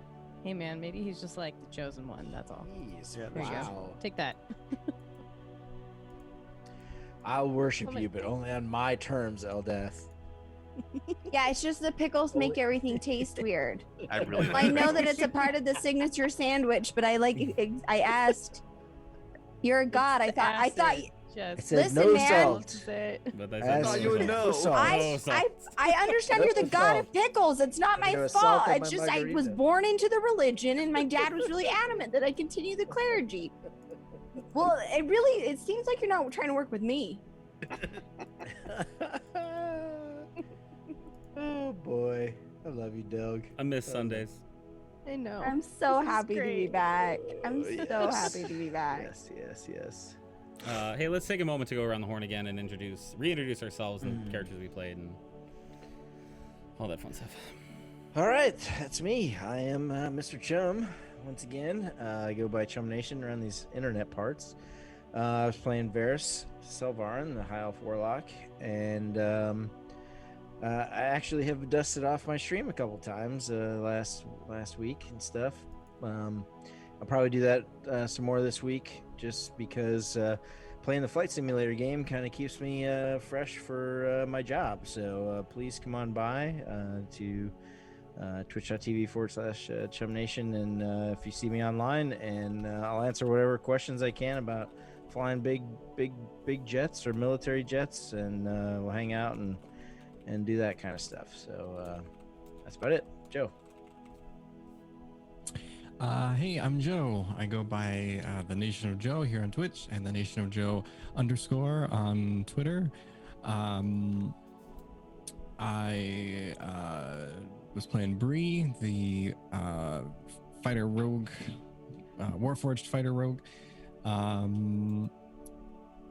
Yeah, it's a pretty quiet week this week. It's gonna be kind of quiet for a while, but I think besides Morningstar being back, I'm happy to be back on Sundays right here on Nat 20. We've got Brown House in full effect, and it is opening up to some wild and crazy things. So get your tinfoil hats and come join us every other Thursday here on Nat 20, and over on the EPK roleplay channel for the other side of it. And eventually we're all gonna merge, and I don't know, the worlds will collide and black holes will open, and I don't know. I don't know. It's gonna be crazy. Come join us for that. And definitely like and follow everybody else that's all around all these beautiful faces. They do some wonderful things. I catch you. Hey, I'm Akechi. I play Del, the Stone Shaping, Tree Jumping, God Praying, used to be Enfeeble Minded, Widowed, Wayfair Wielding, Wish Making, and Insight Checking everybody, Nature Cleric.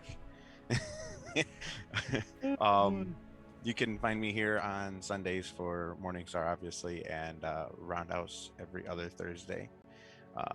As Joe said, just to reiterate, crazy stuff, great content, love it very much, makes you think.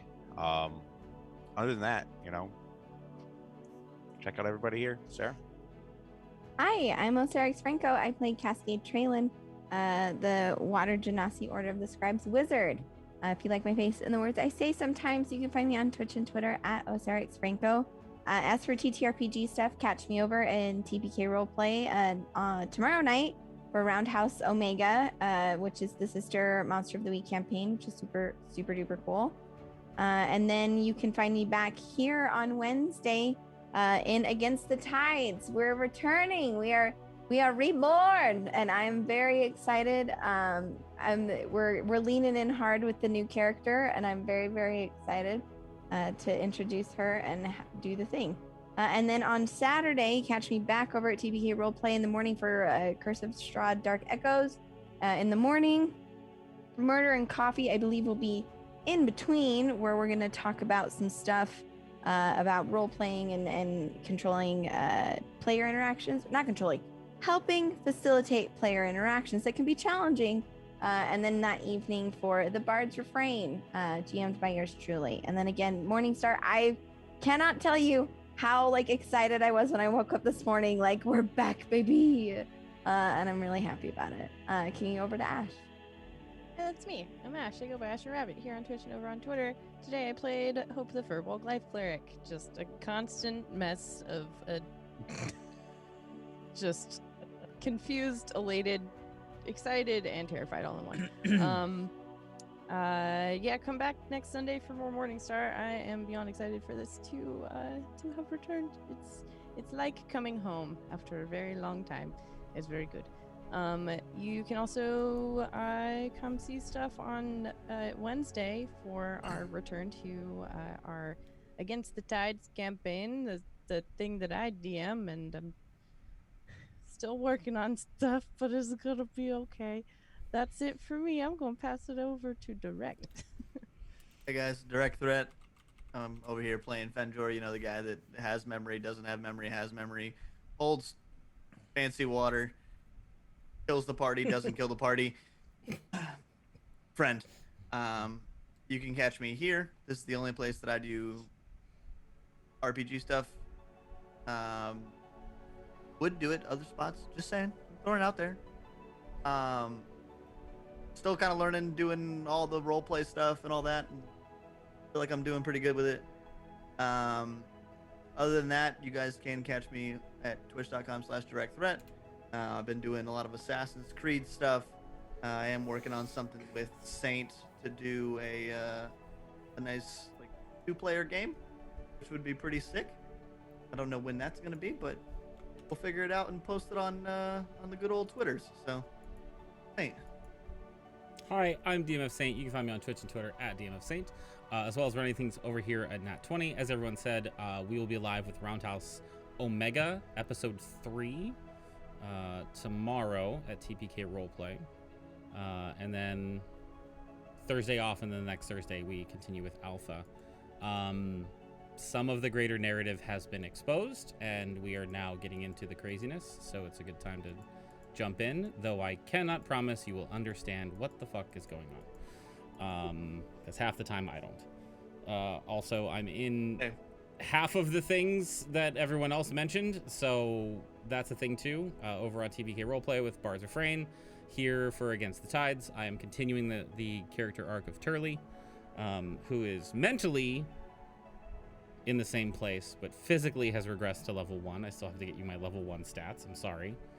All good. I don't know how Turley's gonna handle that. He's definitely gonna try to cast something at a higher level and be really confused when it doesn't work. I'm so excited.